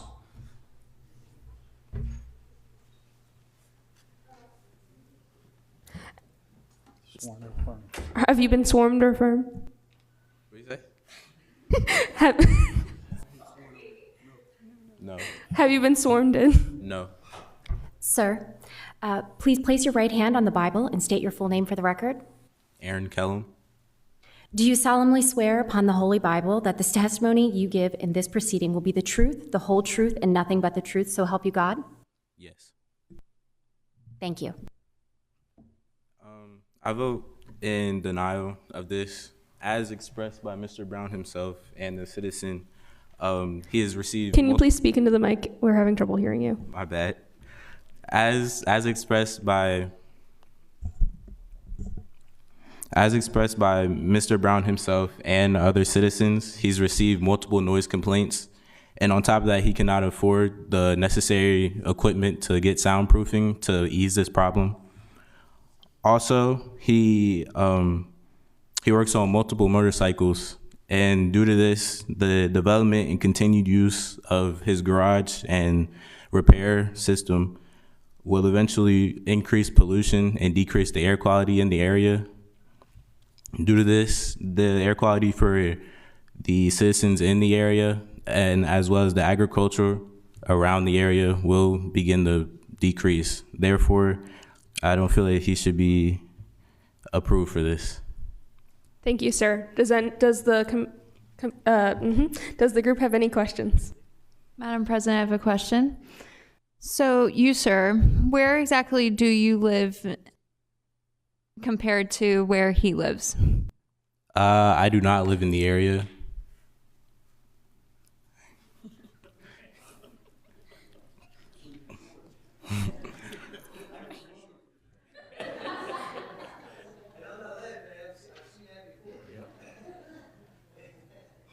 Any other questions? Thank you for your time. Okay, ma'am, yes. Please place your right hand on the Bible and state your full name for the record. Pui Kong. Do you solemnly swear upon the Holy Bible that the testimony you give in this proceeding will be the truth, the whole truth, and nothing but the truth, so help you God? I do. Thank you. Okay, so I'm here to make my complaints and disapproval for this motorcycle repair shop passing known to my government who's supposed to represent me. I hope you will prove me right in choosing you to represent me. So I am the owner of a motorcycle repair shop in Camden, and I'm worried that him starting his own repair shop will take away crucial business from my shop and put my family in a state of economic destitution. So I have a few concerns. Firstly, I'm not sure what his credentials are in claiming that he can repair motorcycles. Think about the possible consequences that may come out of him starting his own motorcycle repair shop. If he doesn't have the correct certifications or training, people could be putting their lives in danger because they think that he's a trustworthy place to go get their motorcycle repaired, but he's actually doing some shady deals instead of coming to me, a licensed professional. And they could be going out on the streets and their motorcycle will just fall apart. And that will cause a huge major public health issue and safety problem. And in addition, there have been noise complaints and pollution complaints. So all of those complaints are bad for the environment with the excess of fumes being put out. And I feel like in addition to my complaints about the public safety, I care very deeply about the safety of my fellow citizens. I'm a little bit concerned about the lack of credentials that I see from Mr. Brown over here. He's also been spreading rumors about me. He's been telling people that I overcharge and that he can give better deals. But actually, I'd like to point out that after taxes, we actually have the exact same costs. I offer my members deals and memberships, but I'm sure you haven't done the research to look into that yourself, Mr. Brown. So I really don't appreciate these false rumors that he's spreading about me. It's very bad for my business, and this slander looks negatively upon me and will affect my family and my children. Think about my children who are trying to go to school, and every day they're ridiculed for his claims about me overcharging. Think about how that could negatively affect their mental health and their development as they go to school. I think that that's very harmful from him. I appreciate that he's trying to make a living, so am I. But I think that we could maybe have a mutual compromise where I could offer him a job at my motorcycle repair shop. You could work under me, Mr. Brown. I will offer you amazing benefits. And I think that this way we can both work towards our passion of repairing motorcycles. And this will be for the benefit of the entire county as a whole. Thank you. Thank you, ma'am. That is very noble of you to offer him a job. Any questions from our commissioners? Ma'am, have you asked Mr. Brown about his credentials that you seem to not know? I have not, but I have looked him up on Google, and I did not see anything about him and having past experience, so it seems a little shady to me. Ma'am, do you understand the reliability of Google? Yes, but I mean, if I asked him, couldn't he just lie to me? Could you not do the same? Why would I lie? What would I be lying about? About my credentials? No, I have all in my shop that are hung up. I'm very proud of them. They are framed and hung up in my shop. Have you seen his credentials at all? No, I have not. I do not want to go anywhere near that shop. It seems like a public safety threat. If people consider his shop a public safety threat, could they not just go to you? Why do you believe that him being a threat would I'm just negatively concerned benefit about that innocent citizens may be misled by him. I'm just looking out for the public good, but I'm just worried that maybe they'll think that he has the best intentions, which I know he does not. So I'm just worried about them, and I'm really just looking out for my fellow citizens. Thank you. Any other questions from the commission? Madam President, I have a question. Do you feel this way about all other motorcycle companies?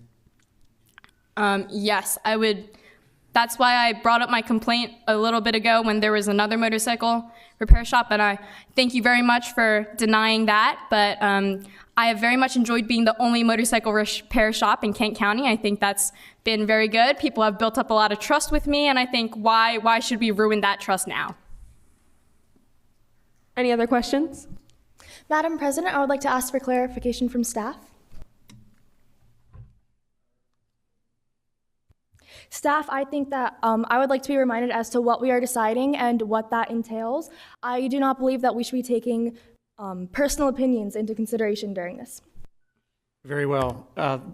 Under the enforcement action that Mr. Brown received, he was out of compliance with the zoning code for a home occupation. He then was required to, one of two things, shut down the business at his home because it's only zoned for residential, or go through a conditional use process that's in front of you to decide whether a home occupation is appropriate in that location and if he meets the conditions. That's the decision before the levy court. If he's unwilling to go through all the proper steps to get approval, who else is he willing to cheat out of money? All right, thank you. Any other questions? Where do you live in relation to Mr. Brown's company, and have you heard any of the noise that he's producing personally? Yeah, I live like a mile away from him. So, I mean, I personally make quite a commute to get to work, but I'm willing to do it for the sake of my job. I feel like he should be willing to make the same commitment and not have to just work out of his shed that's putting his neighbors at risk of noise complaints and health issues. But I've heard lots of complaints about his noise levels from my customers. They've been telling me, you know, oh, he's always so noisy. I would never go there, I'm sure. But, you know, people are easily misled, and I don't want people to fall into his trap. If your customers are telling you they would never go to him, what threat does this make to your business? Because I don't want the future potential customers who are getting into motorcycling just now, who haven't built up that trust with me yet, they might think, oh, this is a new guy, I'll give him a chance. No, that's a bad choice. And I don't want them to even have that possibility or that option to go wrong there. But if he works under you, wouldn't he be having the same skills? So they would still... but I would provide him the training and everything, so we could make sure that he's certified and make sure that it's for a positive benefit instead of him just claiming to be certified, if you understand. Thank you. Any other questions from the commission? All right, thank you for your time. Thank you. Prove me right. Hi, sir. Next, opposition, please be sworn in. Hi, sir. Place your right hand on the Bible and state your full name for the record. Chaz Hughes. Do you solemnly swear upon the Holy Bible that the testimony you give in this proceeding will be the truth, the whole truth, and nothing but the truth, so help you God? I do. Thank you. I'm here to address the disturbance of traffic. So, Mr. Brown gets a higher rate of deliveries for his parts, and I feel as this, with me taking my kids to school, it could provide car accidents and car trouble, and I feel as his deliveries can put my kids and me in danger. And I feel like he should have to shorten the rate or move his business elsewhere to not disturb the pathway that I have to take my kids to school. Thank you. Any questions from the commission? I have a question. So you said that you live on that road, is that correct? I live in the neighborhood of Chestnut Ridge. Okay, so do you also hear about the noise complaints as well? I do not. The noise is not the disturbance that affects me. It's more just the higher rate of delivery for his motorcycle parts. Okay, thank you. Any other questions? Does the delivery driver stop at other houses on the road? Correct, but not as high as they stop at Mr. Brown's residence. As he explained, that he has a U-shaped driveway, but sometimes his driveway is full with other vehicles, so the delivery drivers cannot park their vehicle in this driveway, and it creates disturbance on the road, which makes me have to cross into the other lane or just totally stop the wait for them to deliver the parts. Any other questions from the board or of the commission? You stated that the deliveries make you feel as though you're in danger. How exactly do you feel as though you're in danger when he is receiving deliveries? Well, so since the delivery trucks have to stop in the middle of the road, it makes me change lanes, and sometimes these big Amazon trucks or big delivery trucks in general do not allow me to see on the other side of the lane, so I kind of cross blindly, and that can create car accidents. Any other questions? Have you personally been in any accidents to date? I have not, but still a chance. Any other questions? I have a question. Do you believe that you are a good enough driver to maneuver around these delivery trucks? I've been driving for almost 17 years of life, and I've not been into one car accident, so I can maneuver my way, but I feel as I shouldn't have to rely on my skills instead of just making an executive decision, so I can be more careful for my kids and myself. About how long do the delivery trucks stop at Mr. Brown's house for it to stop you from driving safely? It varies on his parts. It might be as small as a screw and a bolt, or it might be as big as a whole engine. So it just depends on what they're trying to deliver, and it can vary from 2 minutes to 30. Has all commissioners had a chance to ask their questions? Then I have a question. How busy would you say that road is typically? Like, how often would you come in contact with another car when having to change lanes? Well, that road is kind of serves as a back road because not short from that road, there's a highway. I use that road to take my kids to school because it has less traffic, so I don't have to cross on the highway. My kids attend Lake Forest High School, and it's kind of cuts down a little time because I have 2 kids, and kids can be late for school and stuff like that. So it allows me to, take them to school easier and faster, and that blockage can create a disturbance for their safe travels and quick travels. Do you ever see the truck stop anywhere else, or do you see any other Amazon trucks? What is specifically the issue with this one? I do, but the issue with his is they last longer. So for other houses, such as mine, I order stuff off of Amazon as well. But I get quick and easy things such as clothing or merchandise or just normal gadgets, whereas he is getting full-blown parts, which makes them stop longer for the transportation because it might be heavier equipment or fragile equipment. All right, thank you, sir. If there are no other questions, you may be excused. Thank you. The next opposition, you may be sworn in. Good evening, sir. Please place your right hand on the Bible and state your full name for the record. Logan Aaron Williams. Do you solemnly swear upon the Holy Bible that the testimony you give in this proceeding will be the truth, the whole truth, and nothing but the truth, so help you God? I do. Thank you. All right. So I'm actually the other neighbor to Mr. Brown. And while my complaints are not going to be as severe as the other guy, my first complaint actually co-aligns with the resident of Chestnut Hill. So a lot of the trucks are stopped for like 20 minutes. They're carrying out big engines, big exhaust pipes, and it just doesn't seem safe for, first off, an Amazon worker to be parking on the shoulder for that long of a time, for his safety and also for the safety of drivers and development people that are trying to get out of the development of Chestnut Ridge and other things.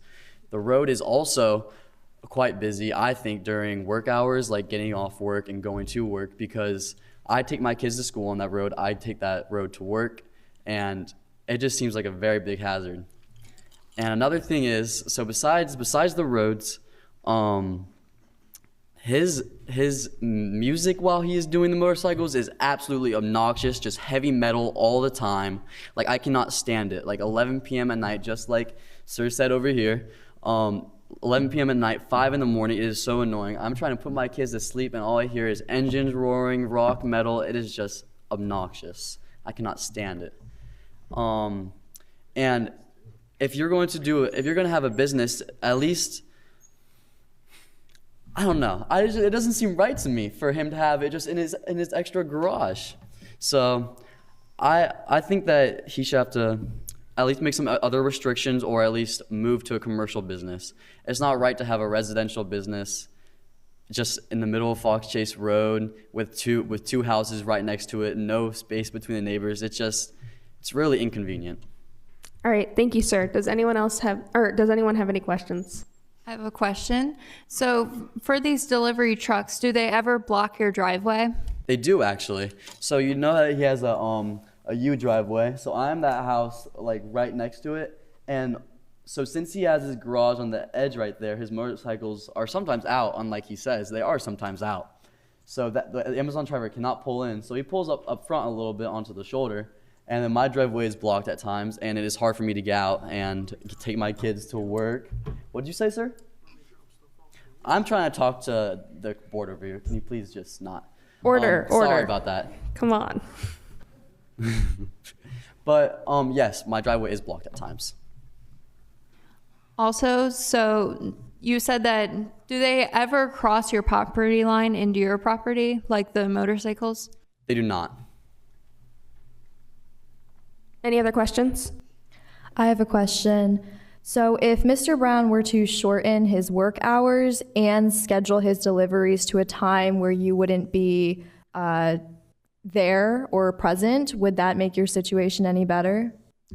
I think that would improve the situation, but there would still be inconveniences since it is like he is trying to run a commercial business in a residential area surrounded by houses on a main road. So I just think it's really inconvenient. Any other questions? Have you communicated directly to Mr. Brown about the heavy metal music? I have not. I do not want to talk to him. He's just absurd and annoying. He just tried to interrupt me. It's just terrible. Thank you. You're welcome. Any other questions from the commission?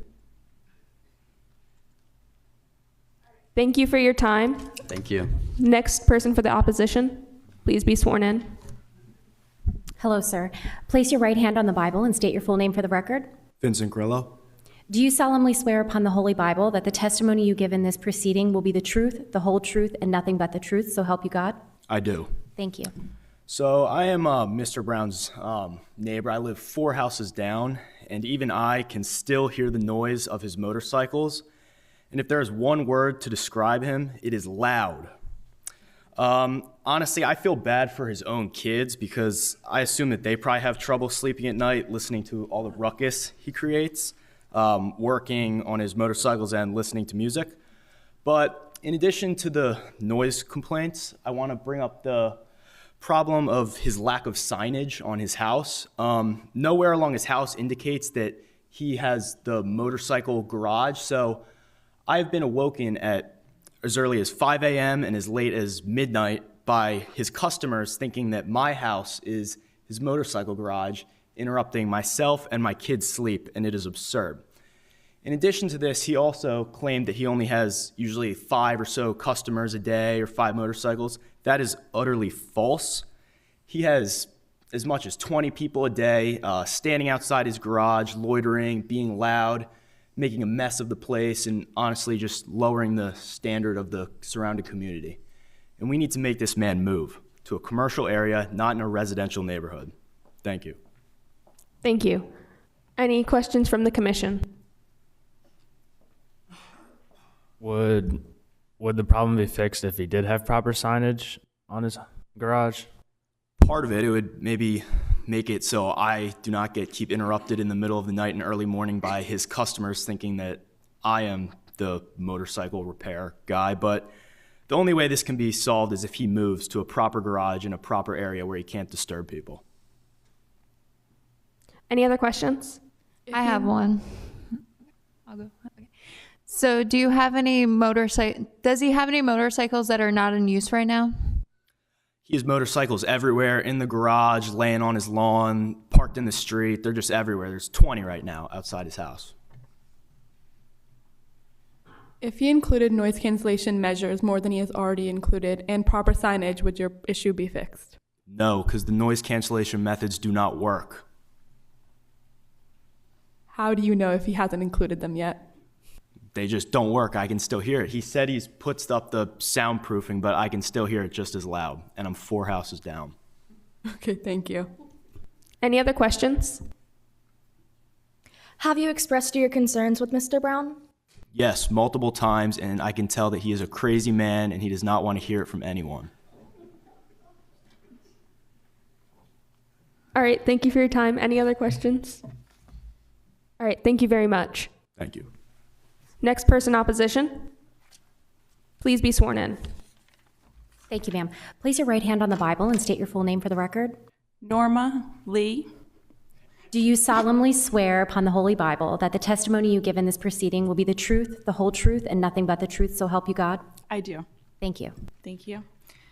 So these are my beautiful children. We live right next door to Mr. Brown. I was actually friends with his wife, Heather, before she sadly passed away. Sorry.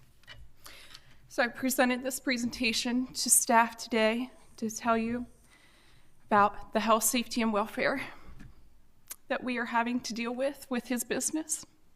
If you can go to the next slide, please. So as Mr. Brown stated, he does work on other cars as well. And you can see our house to the left and Mr. Brown's house to the right. So not only does he work on motorcycles, but he works on vehicles. And these cars are there at all times. Some of them are not even tagged. They make loud noises. They wake our children up. As Mr. Hot Mess said, you can hear it down the street. It's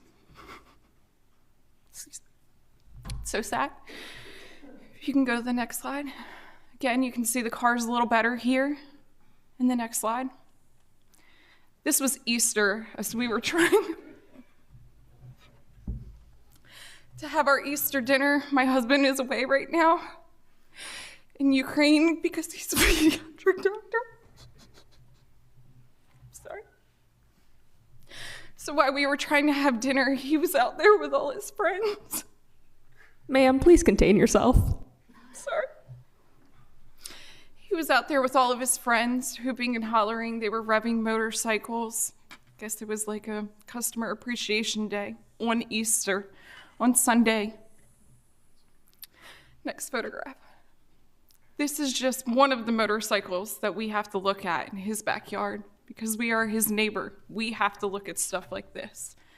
We can't allow our children out there because if they go over there and touch this, God only knows what they'll catch from that. Next picture. He talks about disposing of his oil. Does this look like proper disposal of oil? This is what we came home to one day. I had to park down the street and walk to my house.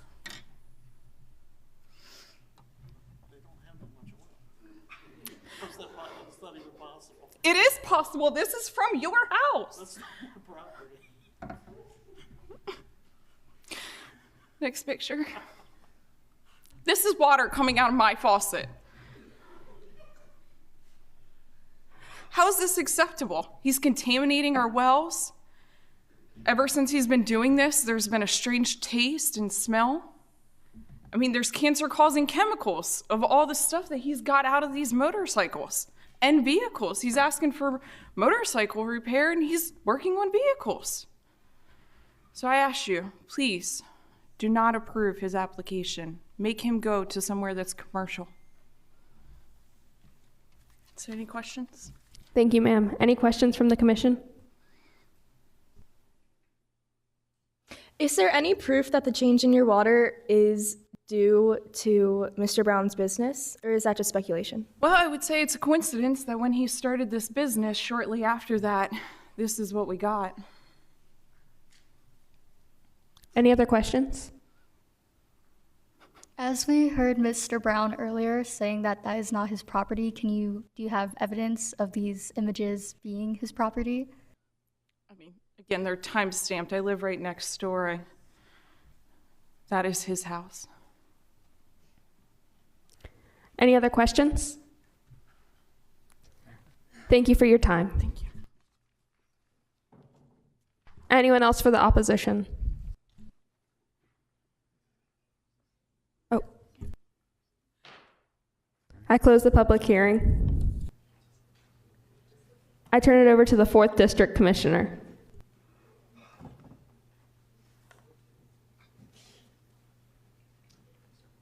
I would like to make a motion to accept C1407 home occupation conditional use applicant.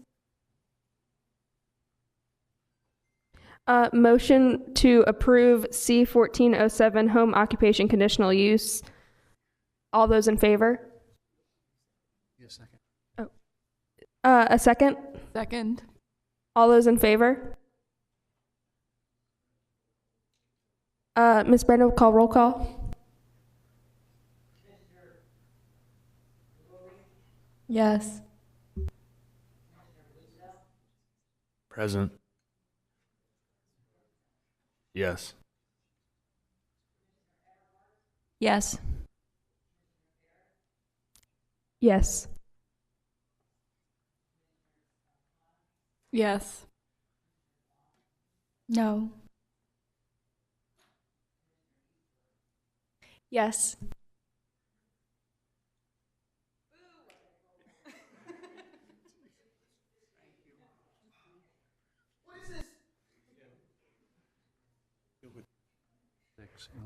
May the record show that there are 6 in favor and 1 nay. It passes in favor.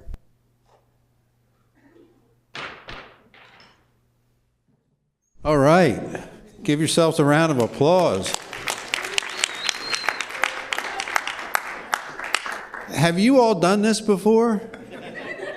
I mean, really, the opposition, everyone, it was very realistic and kind of like what we see sometimes here at the Levy Court with these types of contentious neighborhood issues. So fantastic job. I'm amazed at how quickly you caught on to that. I'd also like to just have Mr. Brown stand up and say, thank you, Mr. Brown. This is actually Vince Parsons. He works in our planning services department, and thank you so much for your service today. And all right. So we have we're going to change out a few seats. We would like to get the folks who were in the audience in opposition to assume some commissioner roles. And we'll switch out roles. We have a second public hearing item, and it's a rezoning request. And we'll learn about that in a moment after we do the switch out. So first order would be, do I have a budding president in the audience? Someone would like to be president? Madam? All right. So if you could see Commissioner Angel, and if I could have the other gentleman. And some of you may want to stay on the dais because we want 7 commissioners. We've got 5 join us, so I need 2 of you to stay back, and then the others play the role of citizen this time. So this gentleman, I think, needs to also play a commissioner role. So if I could have you move into a commissioner seat, that would be great. And if you would like to serve as the planning director, that'd be great.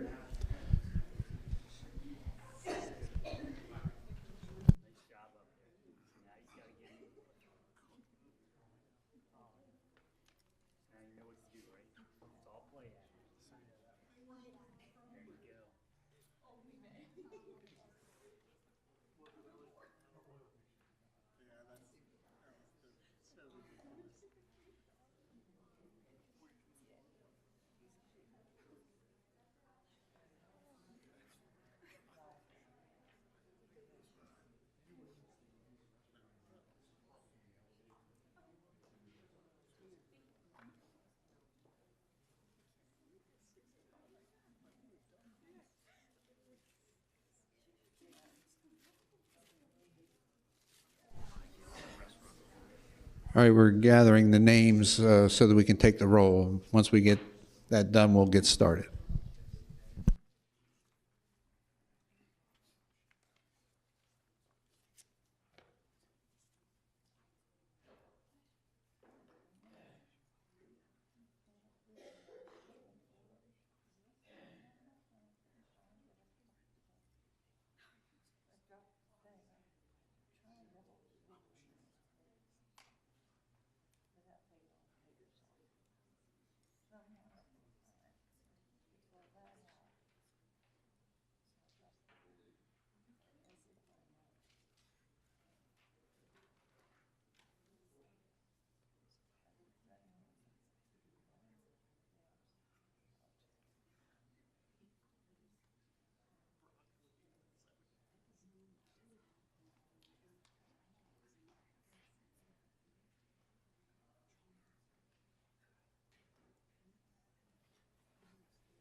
You got your names lined up?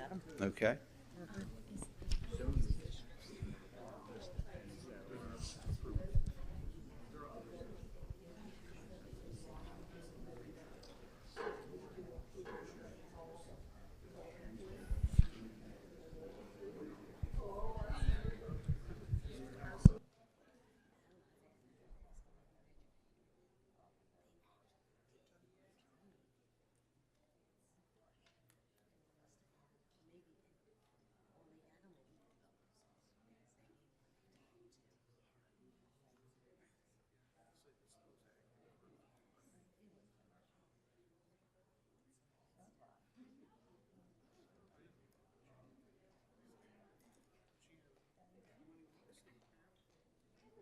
Button down when you speak. Oh, Just hold okay. it down as long as you. Light comes on when you talk.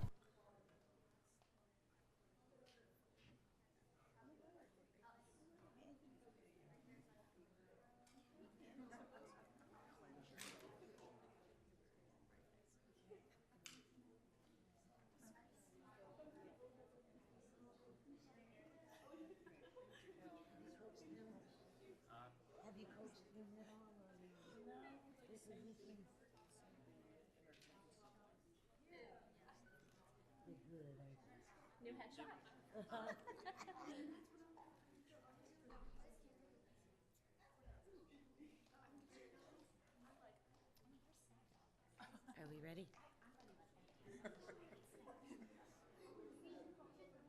Hey, we're going to go ahead and get started with this second public hearing. This is a rezoning for property that would go from a residential zoning district to a commercial zoning district.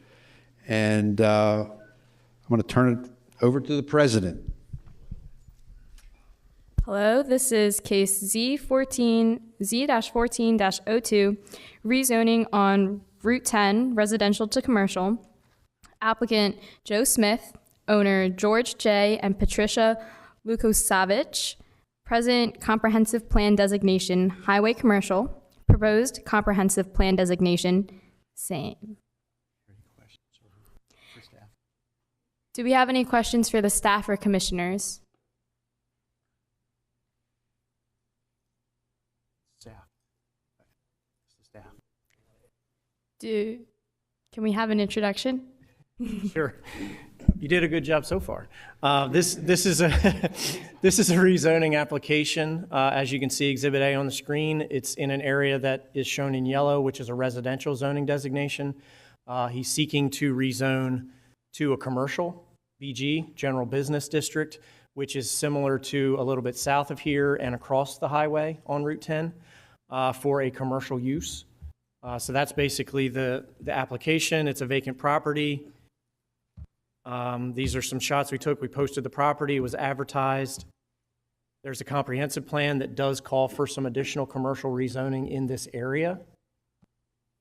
A little blow up of that and the aerial of the vacant property the applicant wishes to rezone. Happy to answer any of the questions you might have. Do the commissioners have any questions for the staff?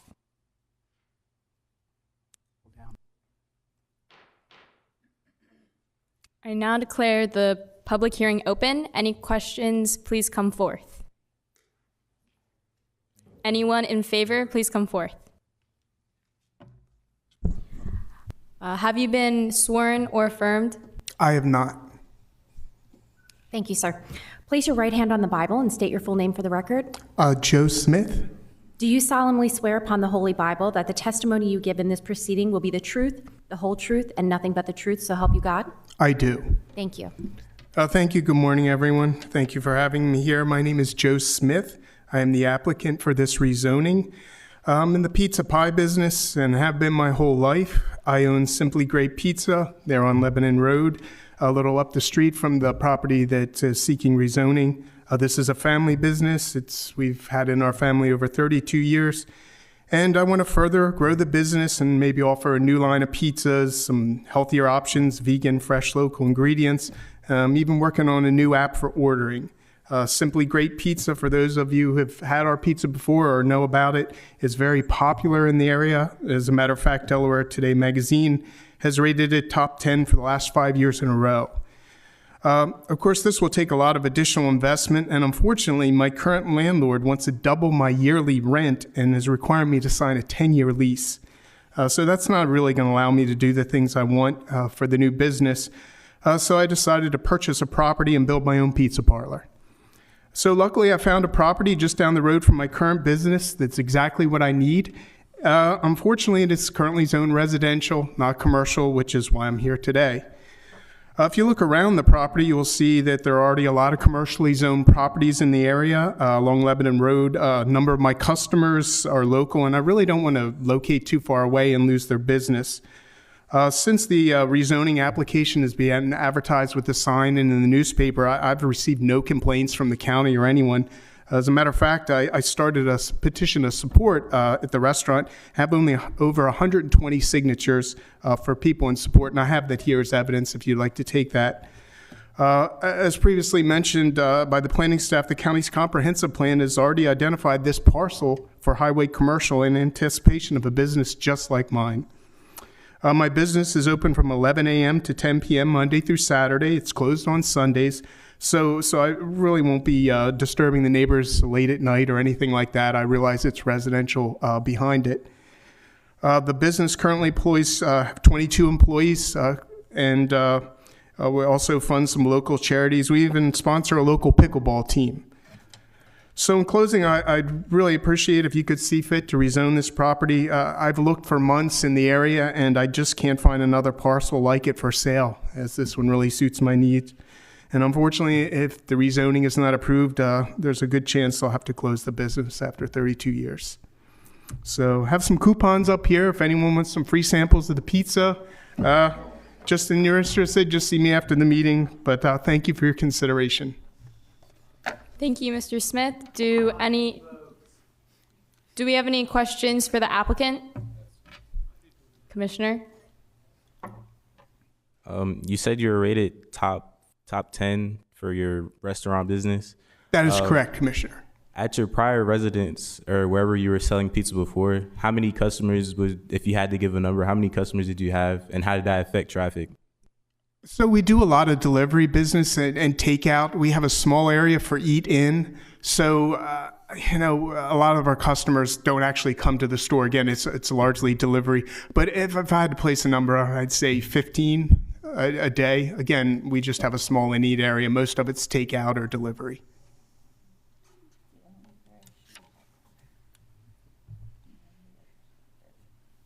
Any other questions for the applicant? Yes, I have a question. Mr. Smith, can you tell us what your typical hours of operation will be? Yes, Commissioner. We'll stick with the hours I described previously. 11 a.m. in the morning. That's usually for staff to prep and get the food ready. So we'll have some employees come, although we are open for business, and we'll close at 10 p.m.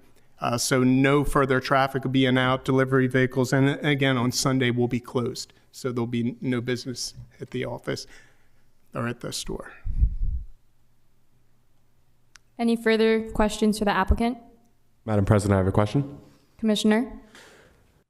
So my only concern right now is the ability for you to actually make this pizza store on the property. It looks like you only have about 1.37 acres of property to actually create the pizzeria, and I'm concerned about how your pizzeria and the parking for it and all of that will affect the surrounding area. Yes, Commissioner, I know traffic would be a concern. Again, the bulk of our business is takeout or delivery. So as far as permanent parking and eat-in, we plan to have a small area to eat, but most of that business will again be people coming to take out. We have our own delivery drivers, and of course, a lot of services now provide delivery services for food. So I realize that the parcel might appear too small if I was going to do a restaurant with a lot of seating, but that's not the case here. And we've worked with an engineer, and we feel that we have sufficient area to conduct the business we have planned. Thank you. Any further questions for the applicant? Madam President, I have a question. Commissioner?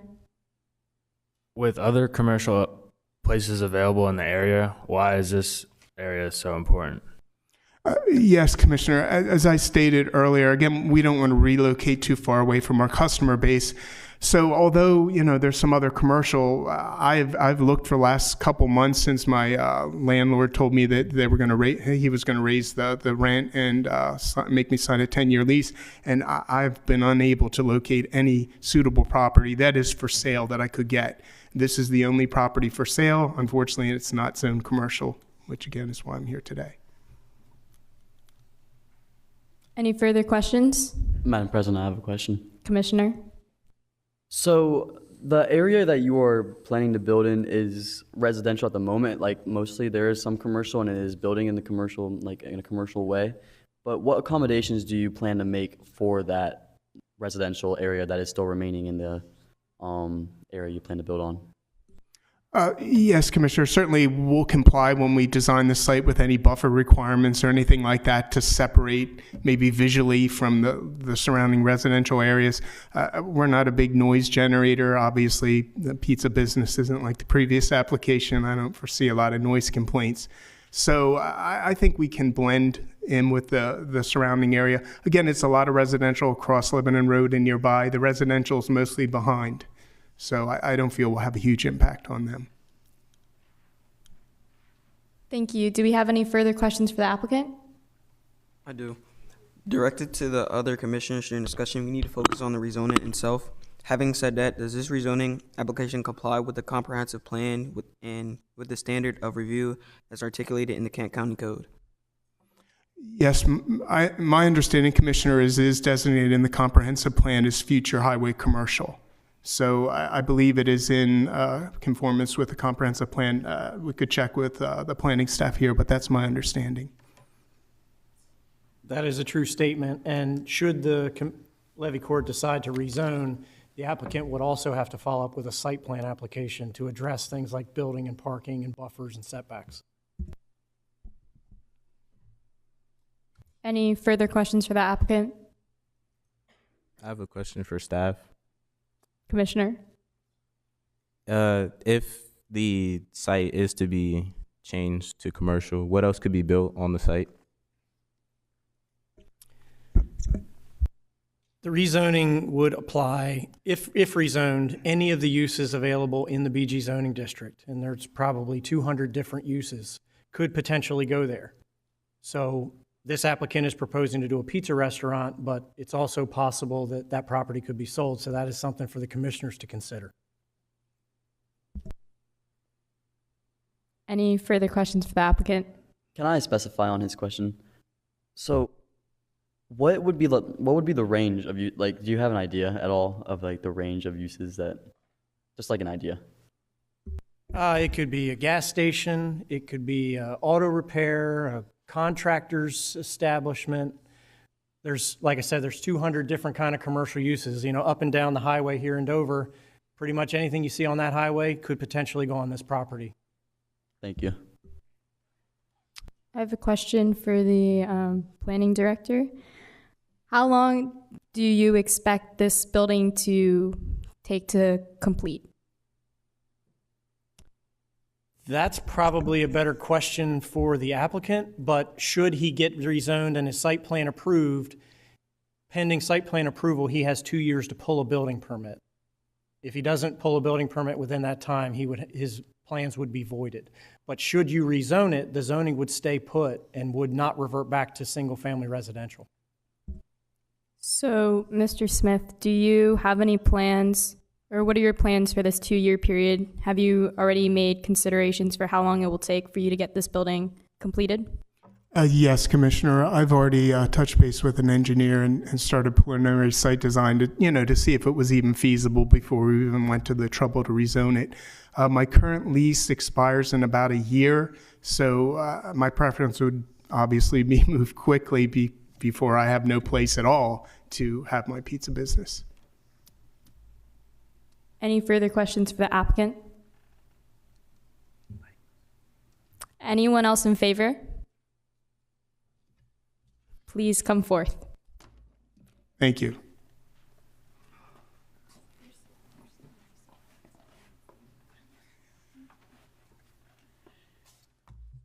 Hi, ma'am. Please place your right hand on the Bible and state your full name for the record. Jade Wan. Do you solemnly swear upon the Holy Bible that the testimony you give in this proceeding will be the truth, the whole truth, and nothing but the truth, so help you God? I do. Thank you. Okay. I would like to start off by saying how much I love pizza. And I know that not everyone can admit their love for pizza. I agree that it can be fattening. But according to what Mr. Joe Smith has stated, he has agreed to provide fresh and vegan options. As we know, within our community, we have many pizzerias and many local pizzerias. But can we say that they provide the same fresh ingredients that Mr. Smith is seeking to provide for us? No, he cannot. Oh, no, they cannot, sorry. I would also like to address the growing obesity problem in America. As we know, we have many children living in Delaware, and a common snack after school would be pizza, especially for parents who cannot create dinner or make dinner, prepare dinner. Yes. We can order pizza from Mr. Smith. I would like to say I order pizza from Mr. Smith about 7 times a week, maybe 10 if it was a bad week for me. And I fall in love even more with every bite. I finish the whole pizza within 30 minutes. And I know a growing concern with Mr. Smith's business is the parking. And I would have to say that I don't even need to park there. I can walk there. That is how much this pizza has provided for me and my community. Kent County should be about creating a community for everyone. And I believe that this family-owned pizzeria can provide that for us. And I have to say that Mr. Smith's Pizza has definitely made me a part of the family. I think I can even call myself Jade Smith. So I would like to invite all the commissioners to vote in favor of approving this rezoning application, as I will move away if it is denied. Thank you. Thank you. Do we have any questions from any of the commissioners? I have a question. Commissioner? Please come back to the podium. Thank you. Sorry. Yes. Before you had said that there were multiple other pizzerias in the area, but that none of them provided any healthy options. I just wanted to know if you have any menu or concrete evidence that there's no other pizzerias that provide any healthy options. Well, instead of providing, I would like to point out that the Pizza Hut close to Home Depot was closed down. And what else can I say besides for the roast infestations and the unhealthy ingredients, including the fatty mozzarella? Thank you. Do we have any other questions from any of the commissioners? Yes, Madam President, I have a question. Commissioner? So, in your statement, you discussed a lot of why you like Mr. Smith's pizzeria so much, but you didn't really provide any reasoning behind why we should change the zoning of this property from residential to commercial. Can you please give us more reasoning to that? I believe that rezoning the residential zone into a commercial zone and allowing him to create a pizzeria will provide a common place for everyone in the community to be there and enjoy fresh pizza.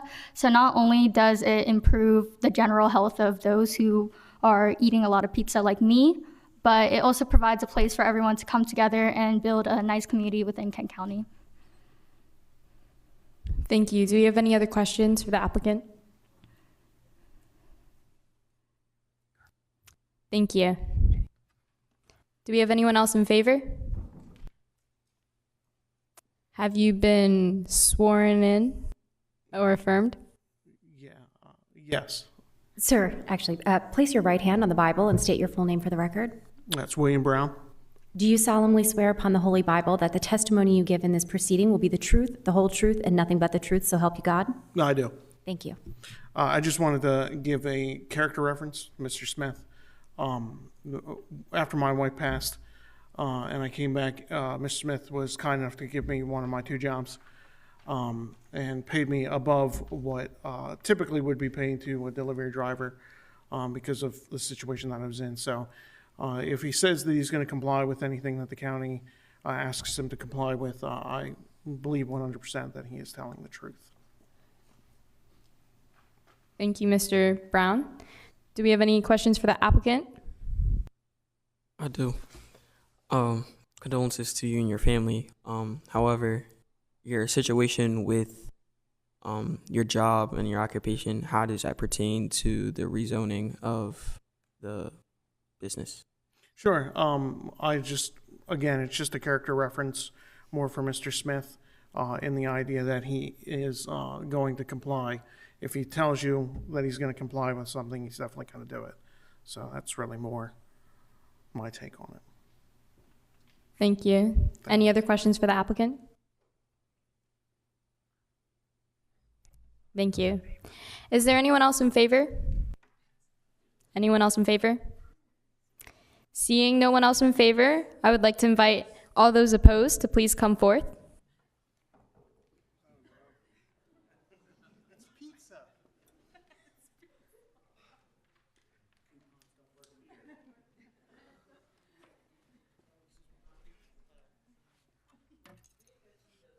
All right. Thank you, ma'am. Place your right hand on the Bible and state your full name for the record. Samhita Valori. Do you solemnly swear upon the Holy Bible that the testimony you give in this proceeding will be the truth, the whole truth, and nothing but the truth, so help you God? I do. Thank you. So I would like to start off by saying that I am a previous customer of Mr. Smith's business, and I am a resident in Penwood. So my experiences with his business in the past have been incredibly negative. I started off as someone who loved pizza, but after going there, my love for pizza has diminished. I would like to support this by the fact that after I had my first meal there, I was stuck in the bathroom for 3 days. And also while dining there, I saw rats as well. So overall, my dining experience was incredibly negative there, which is one of the reasons why I believe that this district should not be transformed into a general business zone. In addition to this, as a resident of Penwood, I'm very concerned about the traffic that might arise due to his business. I'm somebody who likes peace and quiet, and I really appreciate the residential aspect of this neighborhood. And I really don't want to have to deal with traffic and noise and all of these people coming and going out of the neighborhood. Thank you, ma'am. Do we have any questions for the applicant? I have a question. Commissioner? Are you the only person to experience such negativity as the rats or bowel movement? And was the issue enough of a problem to where you think that the business should be completely stopped? I believe that the business should undergo some sort of review and should definitely not be allowed to start a new location without addressing the problems that were present in the old location. And as for any other evidence or customers who've experienced that, a lot of the people that I've talked to, my friends and other customers, have said that they've had similar experiences with the business. I believe that the top 10 rating that Mr. Smith mentioned is a lie. There are probably only 10 businesses to begin with. So that's why I hope that answers your question. Thank you. Do we have any other questions for the applicant? Madam President, I have a question. Commissioner? Do you think the new property would allow him to fix the health concerns? I believe that's something that is up to the government to decide. I just believe that he needs to not be able to have this new property. He would have to be subjected to a lot of check-ins for it to be considered as a good business area. But along with that, we would also need to figure out a solution to the traffic concerns that I have as a resident of Penwood. So I believe that as a commercial area, I wouldn't want that particular property to be selling things that I don't even like as a customer. I think that there are better options for this property. Thank you. Do we have any other questions from the commissioners? Yes, Madam President. Commissioner? So you said that you are a local resident and you live nearby this property, and you also discussed of how much you enjoy the peace and quiet. But if you look at the satellite view, right across there's a rather large parking lot, a very busy road, and very large buildings. And what I can assume is that this is probably not a quiet area. So judging by this, will Mr. Smith's pizza shop being added here really create a disturbance, or is your issue with his new pizzeria just a personal vendetta against Mr. Smith?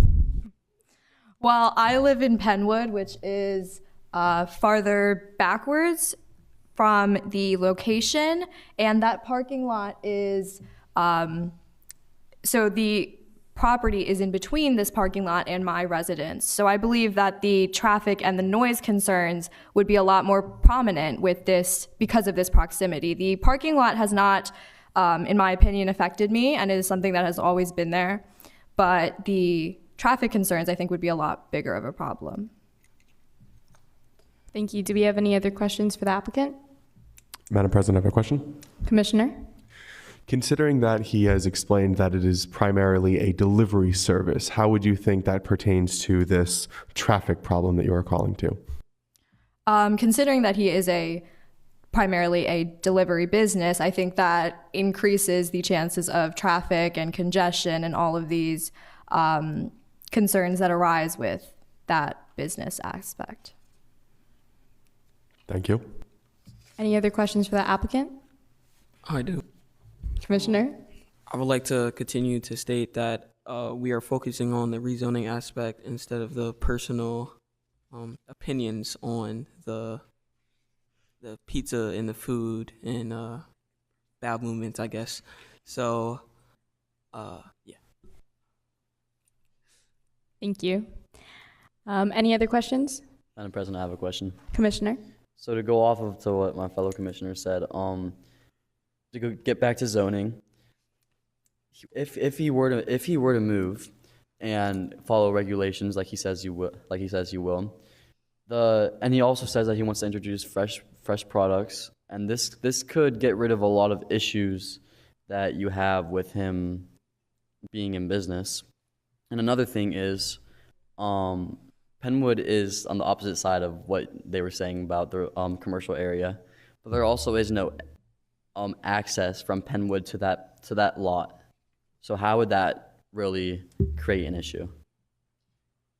According to the map here, the roads are in alignment with each other.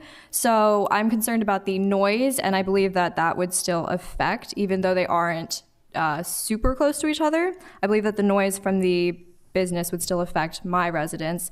And along with that, the traffic and congestion, I think, would also be a prominent issue, especially considering how the business is primarily for delivery. Any other questions for the applicant? Thank you.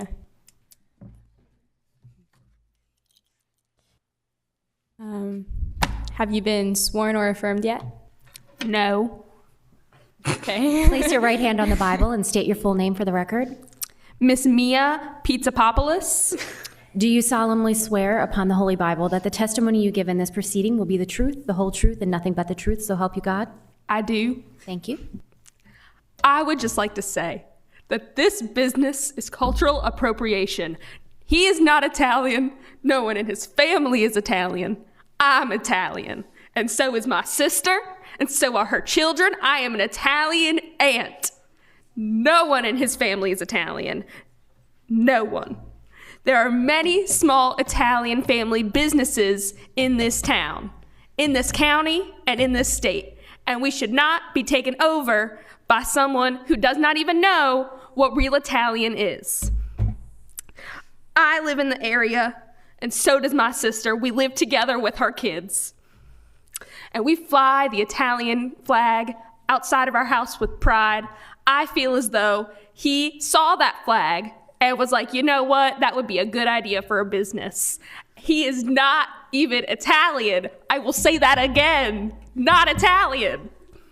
Vegan pizza is a disgrace to the Italian culture. He uses fake seasonings that fill up the neighborhoods. I am the neighbor of his current business, not the new one, I would like to add. And we can smell the fake seasonings all the time. I have asthma. It affects it. I'm sure that there are people with asthma in this new neighborhood as well. My sister has kids. What are we supposed to do with the kids? This is not appropriate. Please keep it to the rezoning only, ma'am. Yes, President. I worry for the people of the new neighborhood who have asthma, okay? I'm sorry that I went too far. I am just very passionate about my Italian heritage and my asthma. Thank you for your time. Thank you, ma'am. Do we have any questions for the applicant? I have a question. Commissioner? What does the pizza restaurant's owner alleged malice have to do with his ability to open up a new shop in the area he's trying to rezone? Well, as you can see on the map here, there are residential areas behind him with houses that probably have asthma. And if he opens it up, he will have his fake seasoning scents all over that neighborhood. It will cause issues. There will be coughing all over the place. All right? That is an issue. Yes, sir. Do you have any proof that the spices he uses causes asthma? No. Thank you. Thank you. Do we have any other questions for the applicant? I do. Commissioner? Addressing your Italian culture, I have a question of your Southern accent. And besides that, I've heard that there's local businesses that serve the same business of providing food and pizza shops around. How can those pizza shops not affect you, but his can? So, my family came from not Ireland, came from Italy in the late 1900s. And then I was born. They came to North Carolina, and now I'm Southern, but I'm also Italian. And I care for both cultures very deeply. And the fake seasonings that he uses, they're fake. They're not real. They are not real Italian seasonings. They affect my asthma, unlike the ones that my grandmama used to use, and other small Italian businesses use to this day. Thank you. Let's keep in mind the rezoning aspect of this discussion. Do we have any further questions for the applicant? I have a question. Commissioner? Do you have any like, have you seen these spices affect anyone else's asthma as it has affected yours? Yes, my sister, her asthma, it is an inherited disease, and her children's asthma, we're all affected. And I'm sure that there are others. We just gotta find them and bring them. Thank you very much. Thank you. Now we will move on to our next testimony. Have you been sworn in and affirmed? No. Ma'am, place your right hand on the Bible and state your full name for the record. Rosa Oregano. Ms. Oregano, do you solemnly swear upon the Holy Bible that the testimony you give in this proceeding will be the truth, the whole truth, and nothing but the truth, so help you God? Yes. Thank you. I would like to say that my house is directly right of the future property, and I do not want to be smelling pizza all day long. It's just not going to happen. Also, my house on weekends hosts a lot of barbecues, so if I have to, I will barbecue enough to overcome that smell. That is just not happening. And just like my sister said, I have terrible asthma, terrible. So just like build something on it so then the grass does not like grow over and cause pollen, but don't put a pizza place there. No. Thank you. Do we have any questions for the applicant? Disregarding the rezoning aspect of this case, I would like to trial their testimony with them being sisters but not having the same last name, and also one having a southern accent and none having a no accent. Thank you for bringing that to our attention, Commissioner. What do we think, panel? Are we disregarding it? Yes. Okay. Any further questions for the applicant? No? All right. Moving on to our next testimony. Have you been sworn in or affirmed? No. Ma'am, place your right hand on the Bible and state your name for the record. Joy Italiano. Do you solemnly swear upon the Holy Bible that the testimony you give in this proceeding will be the truth, the whole truth, and nothing but the truth, so help you God? I do. Thank you. So, to reiterate, he is not a real Italian. I am a real Italian. I have my own pizza place. His pizza place gives people stomach issues, as other people have stated. Also, he has also stated he is top 10. I would like to disagree. I'm top 1, better than him. He doesn't have fresh pizza. He doesn't have fresh veggies. He gives people stomach issues. And we can see he is not a trustworthy applicant. How can we trust him to follow zoning laws? I have a real pizza place because I am a real Italian. We use brick oven pizza. So come to me instead of him. I think we should shut down his place. He doesn't deserve a new zone. He's not trustworthy, as I've stated before. He's not going to follow the zoning laws. I urge you all to listen to me. Thank you.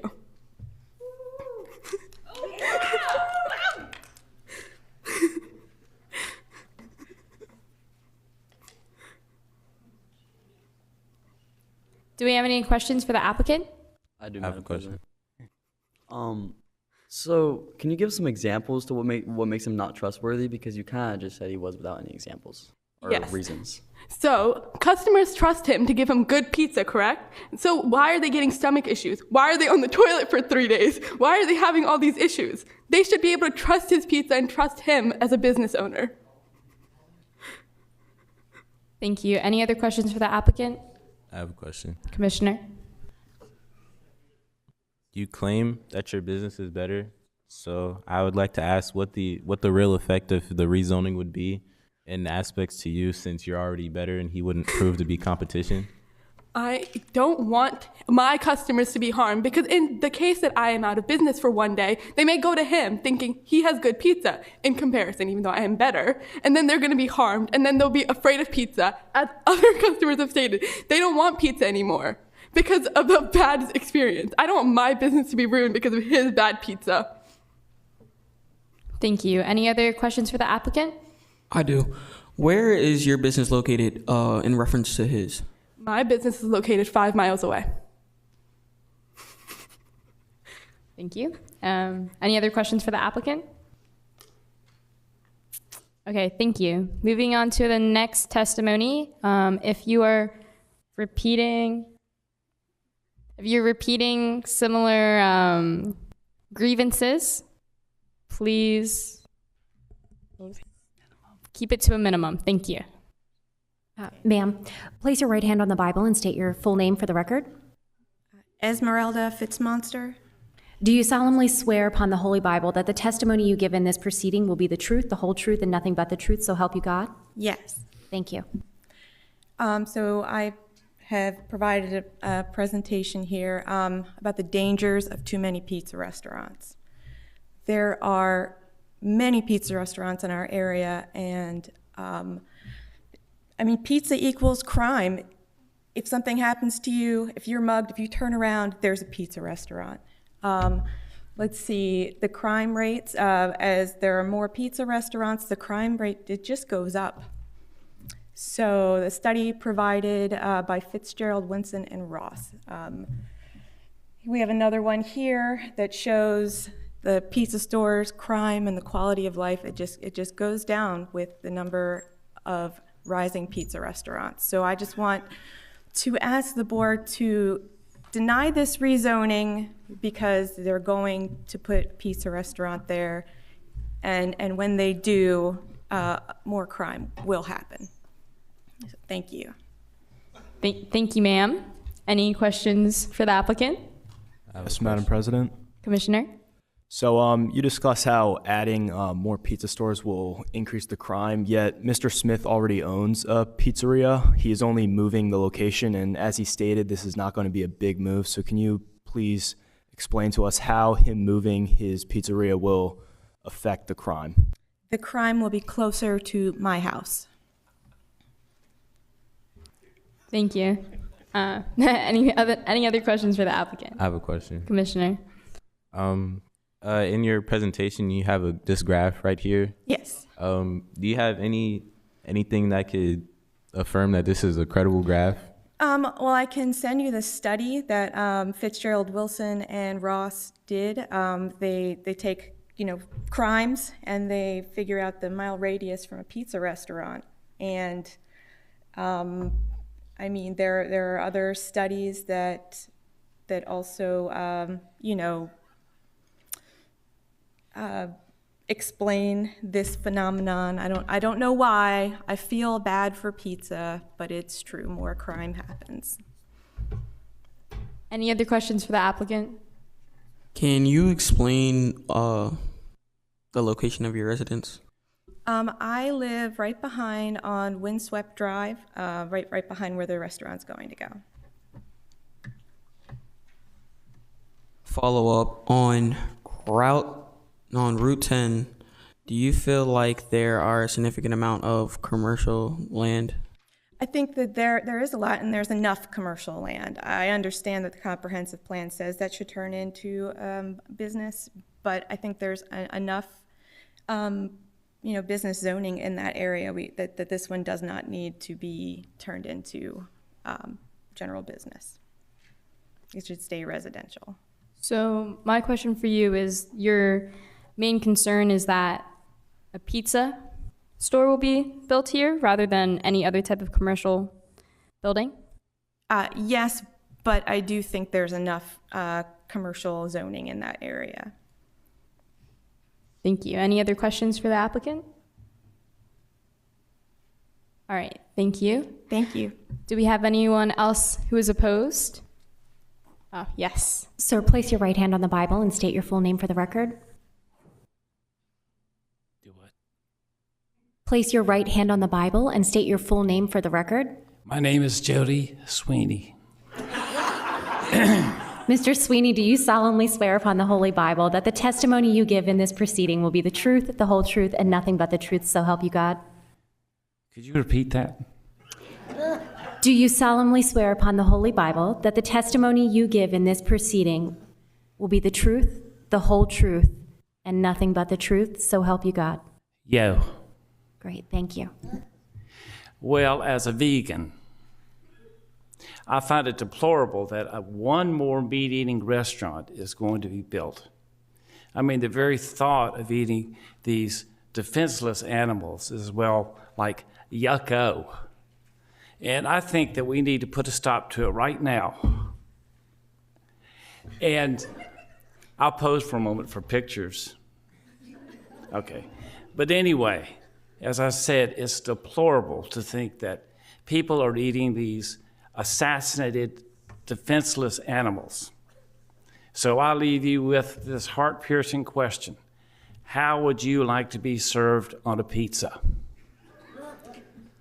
Thank you.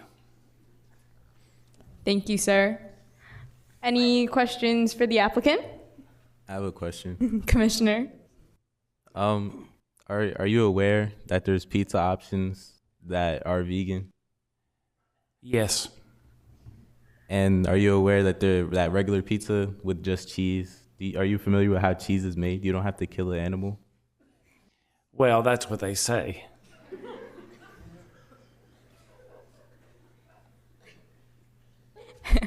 Any other questions for that applicant? I do. Earlier you referenced that there's several other non-vegan food places. Can you tell me where they're located at? No, because I don't live here. Where do you live, sir? Detroit, Michigan. So how does the rezoning of his business kind of pertain to you? Well, I was just passing through town.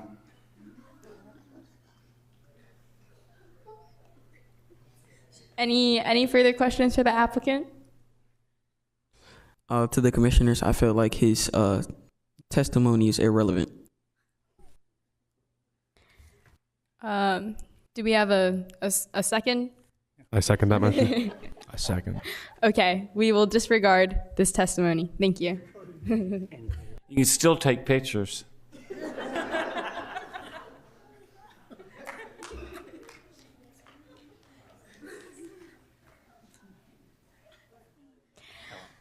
Is there anyone else in opposition? Anyone else in opposition? Hearing no one else in opposition, we will now close this hearing and turn it over to Mr. Kellum.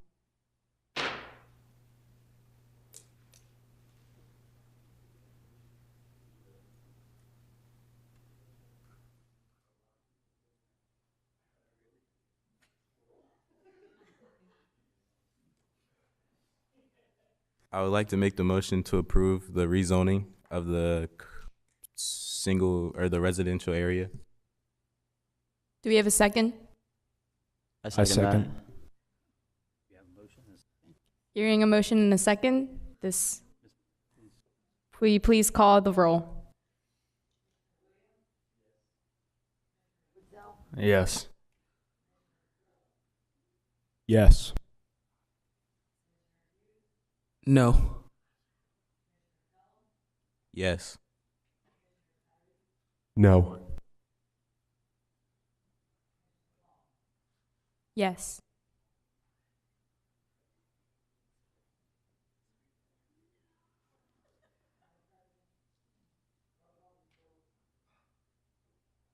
Madam President, roll call reveals 5 yeas, 2 nays. Hearing more yeas than nays, the motion passes.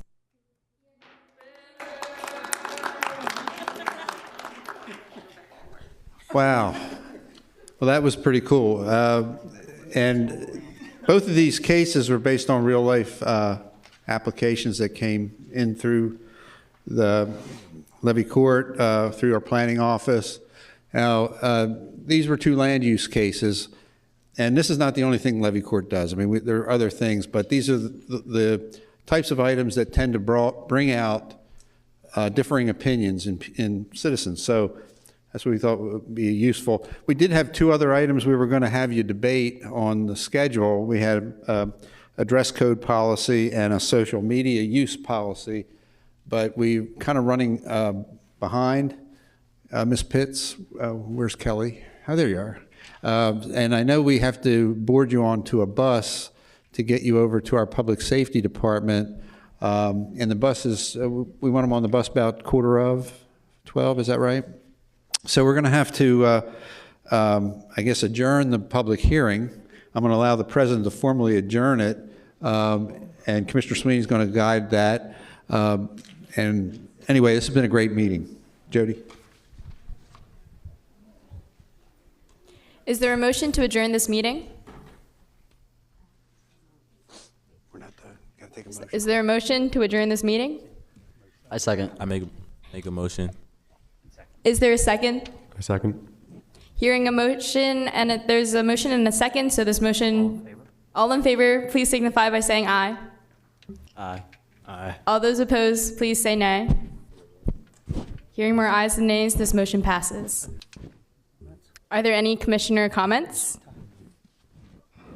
One comment I would like to the plan and the committee. When looking at commercial area map 2-3, we say that the area is indeed in the green area that is recommended to be able to grow as a commercial area for highway. However, a pizza place does not really adjourn into a direct need of a highway stop or highway commission, and that also this growth area is expected to be in 20 to 35 years.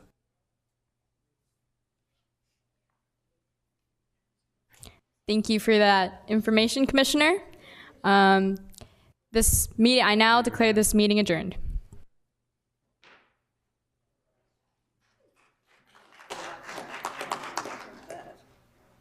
Okay, if anyone needs to take a break, your restrooms are at the top of the stairs across from the elevators. The bus will be boarded on the downstairs outside the floor, near the flags out by the foyer. So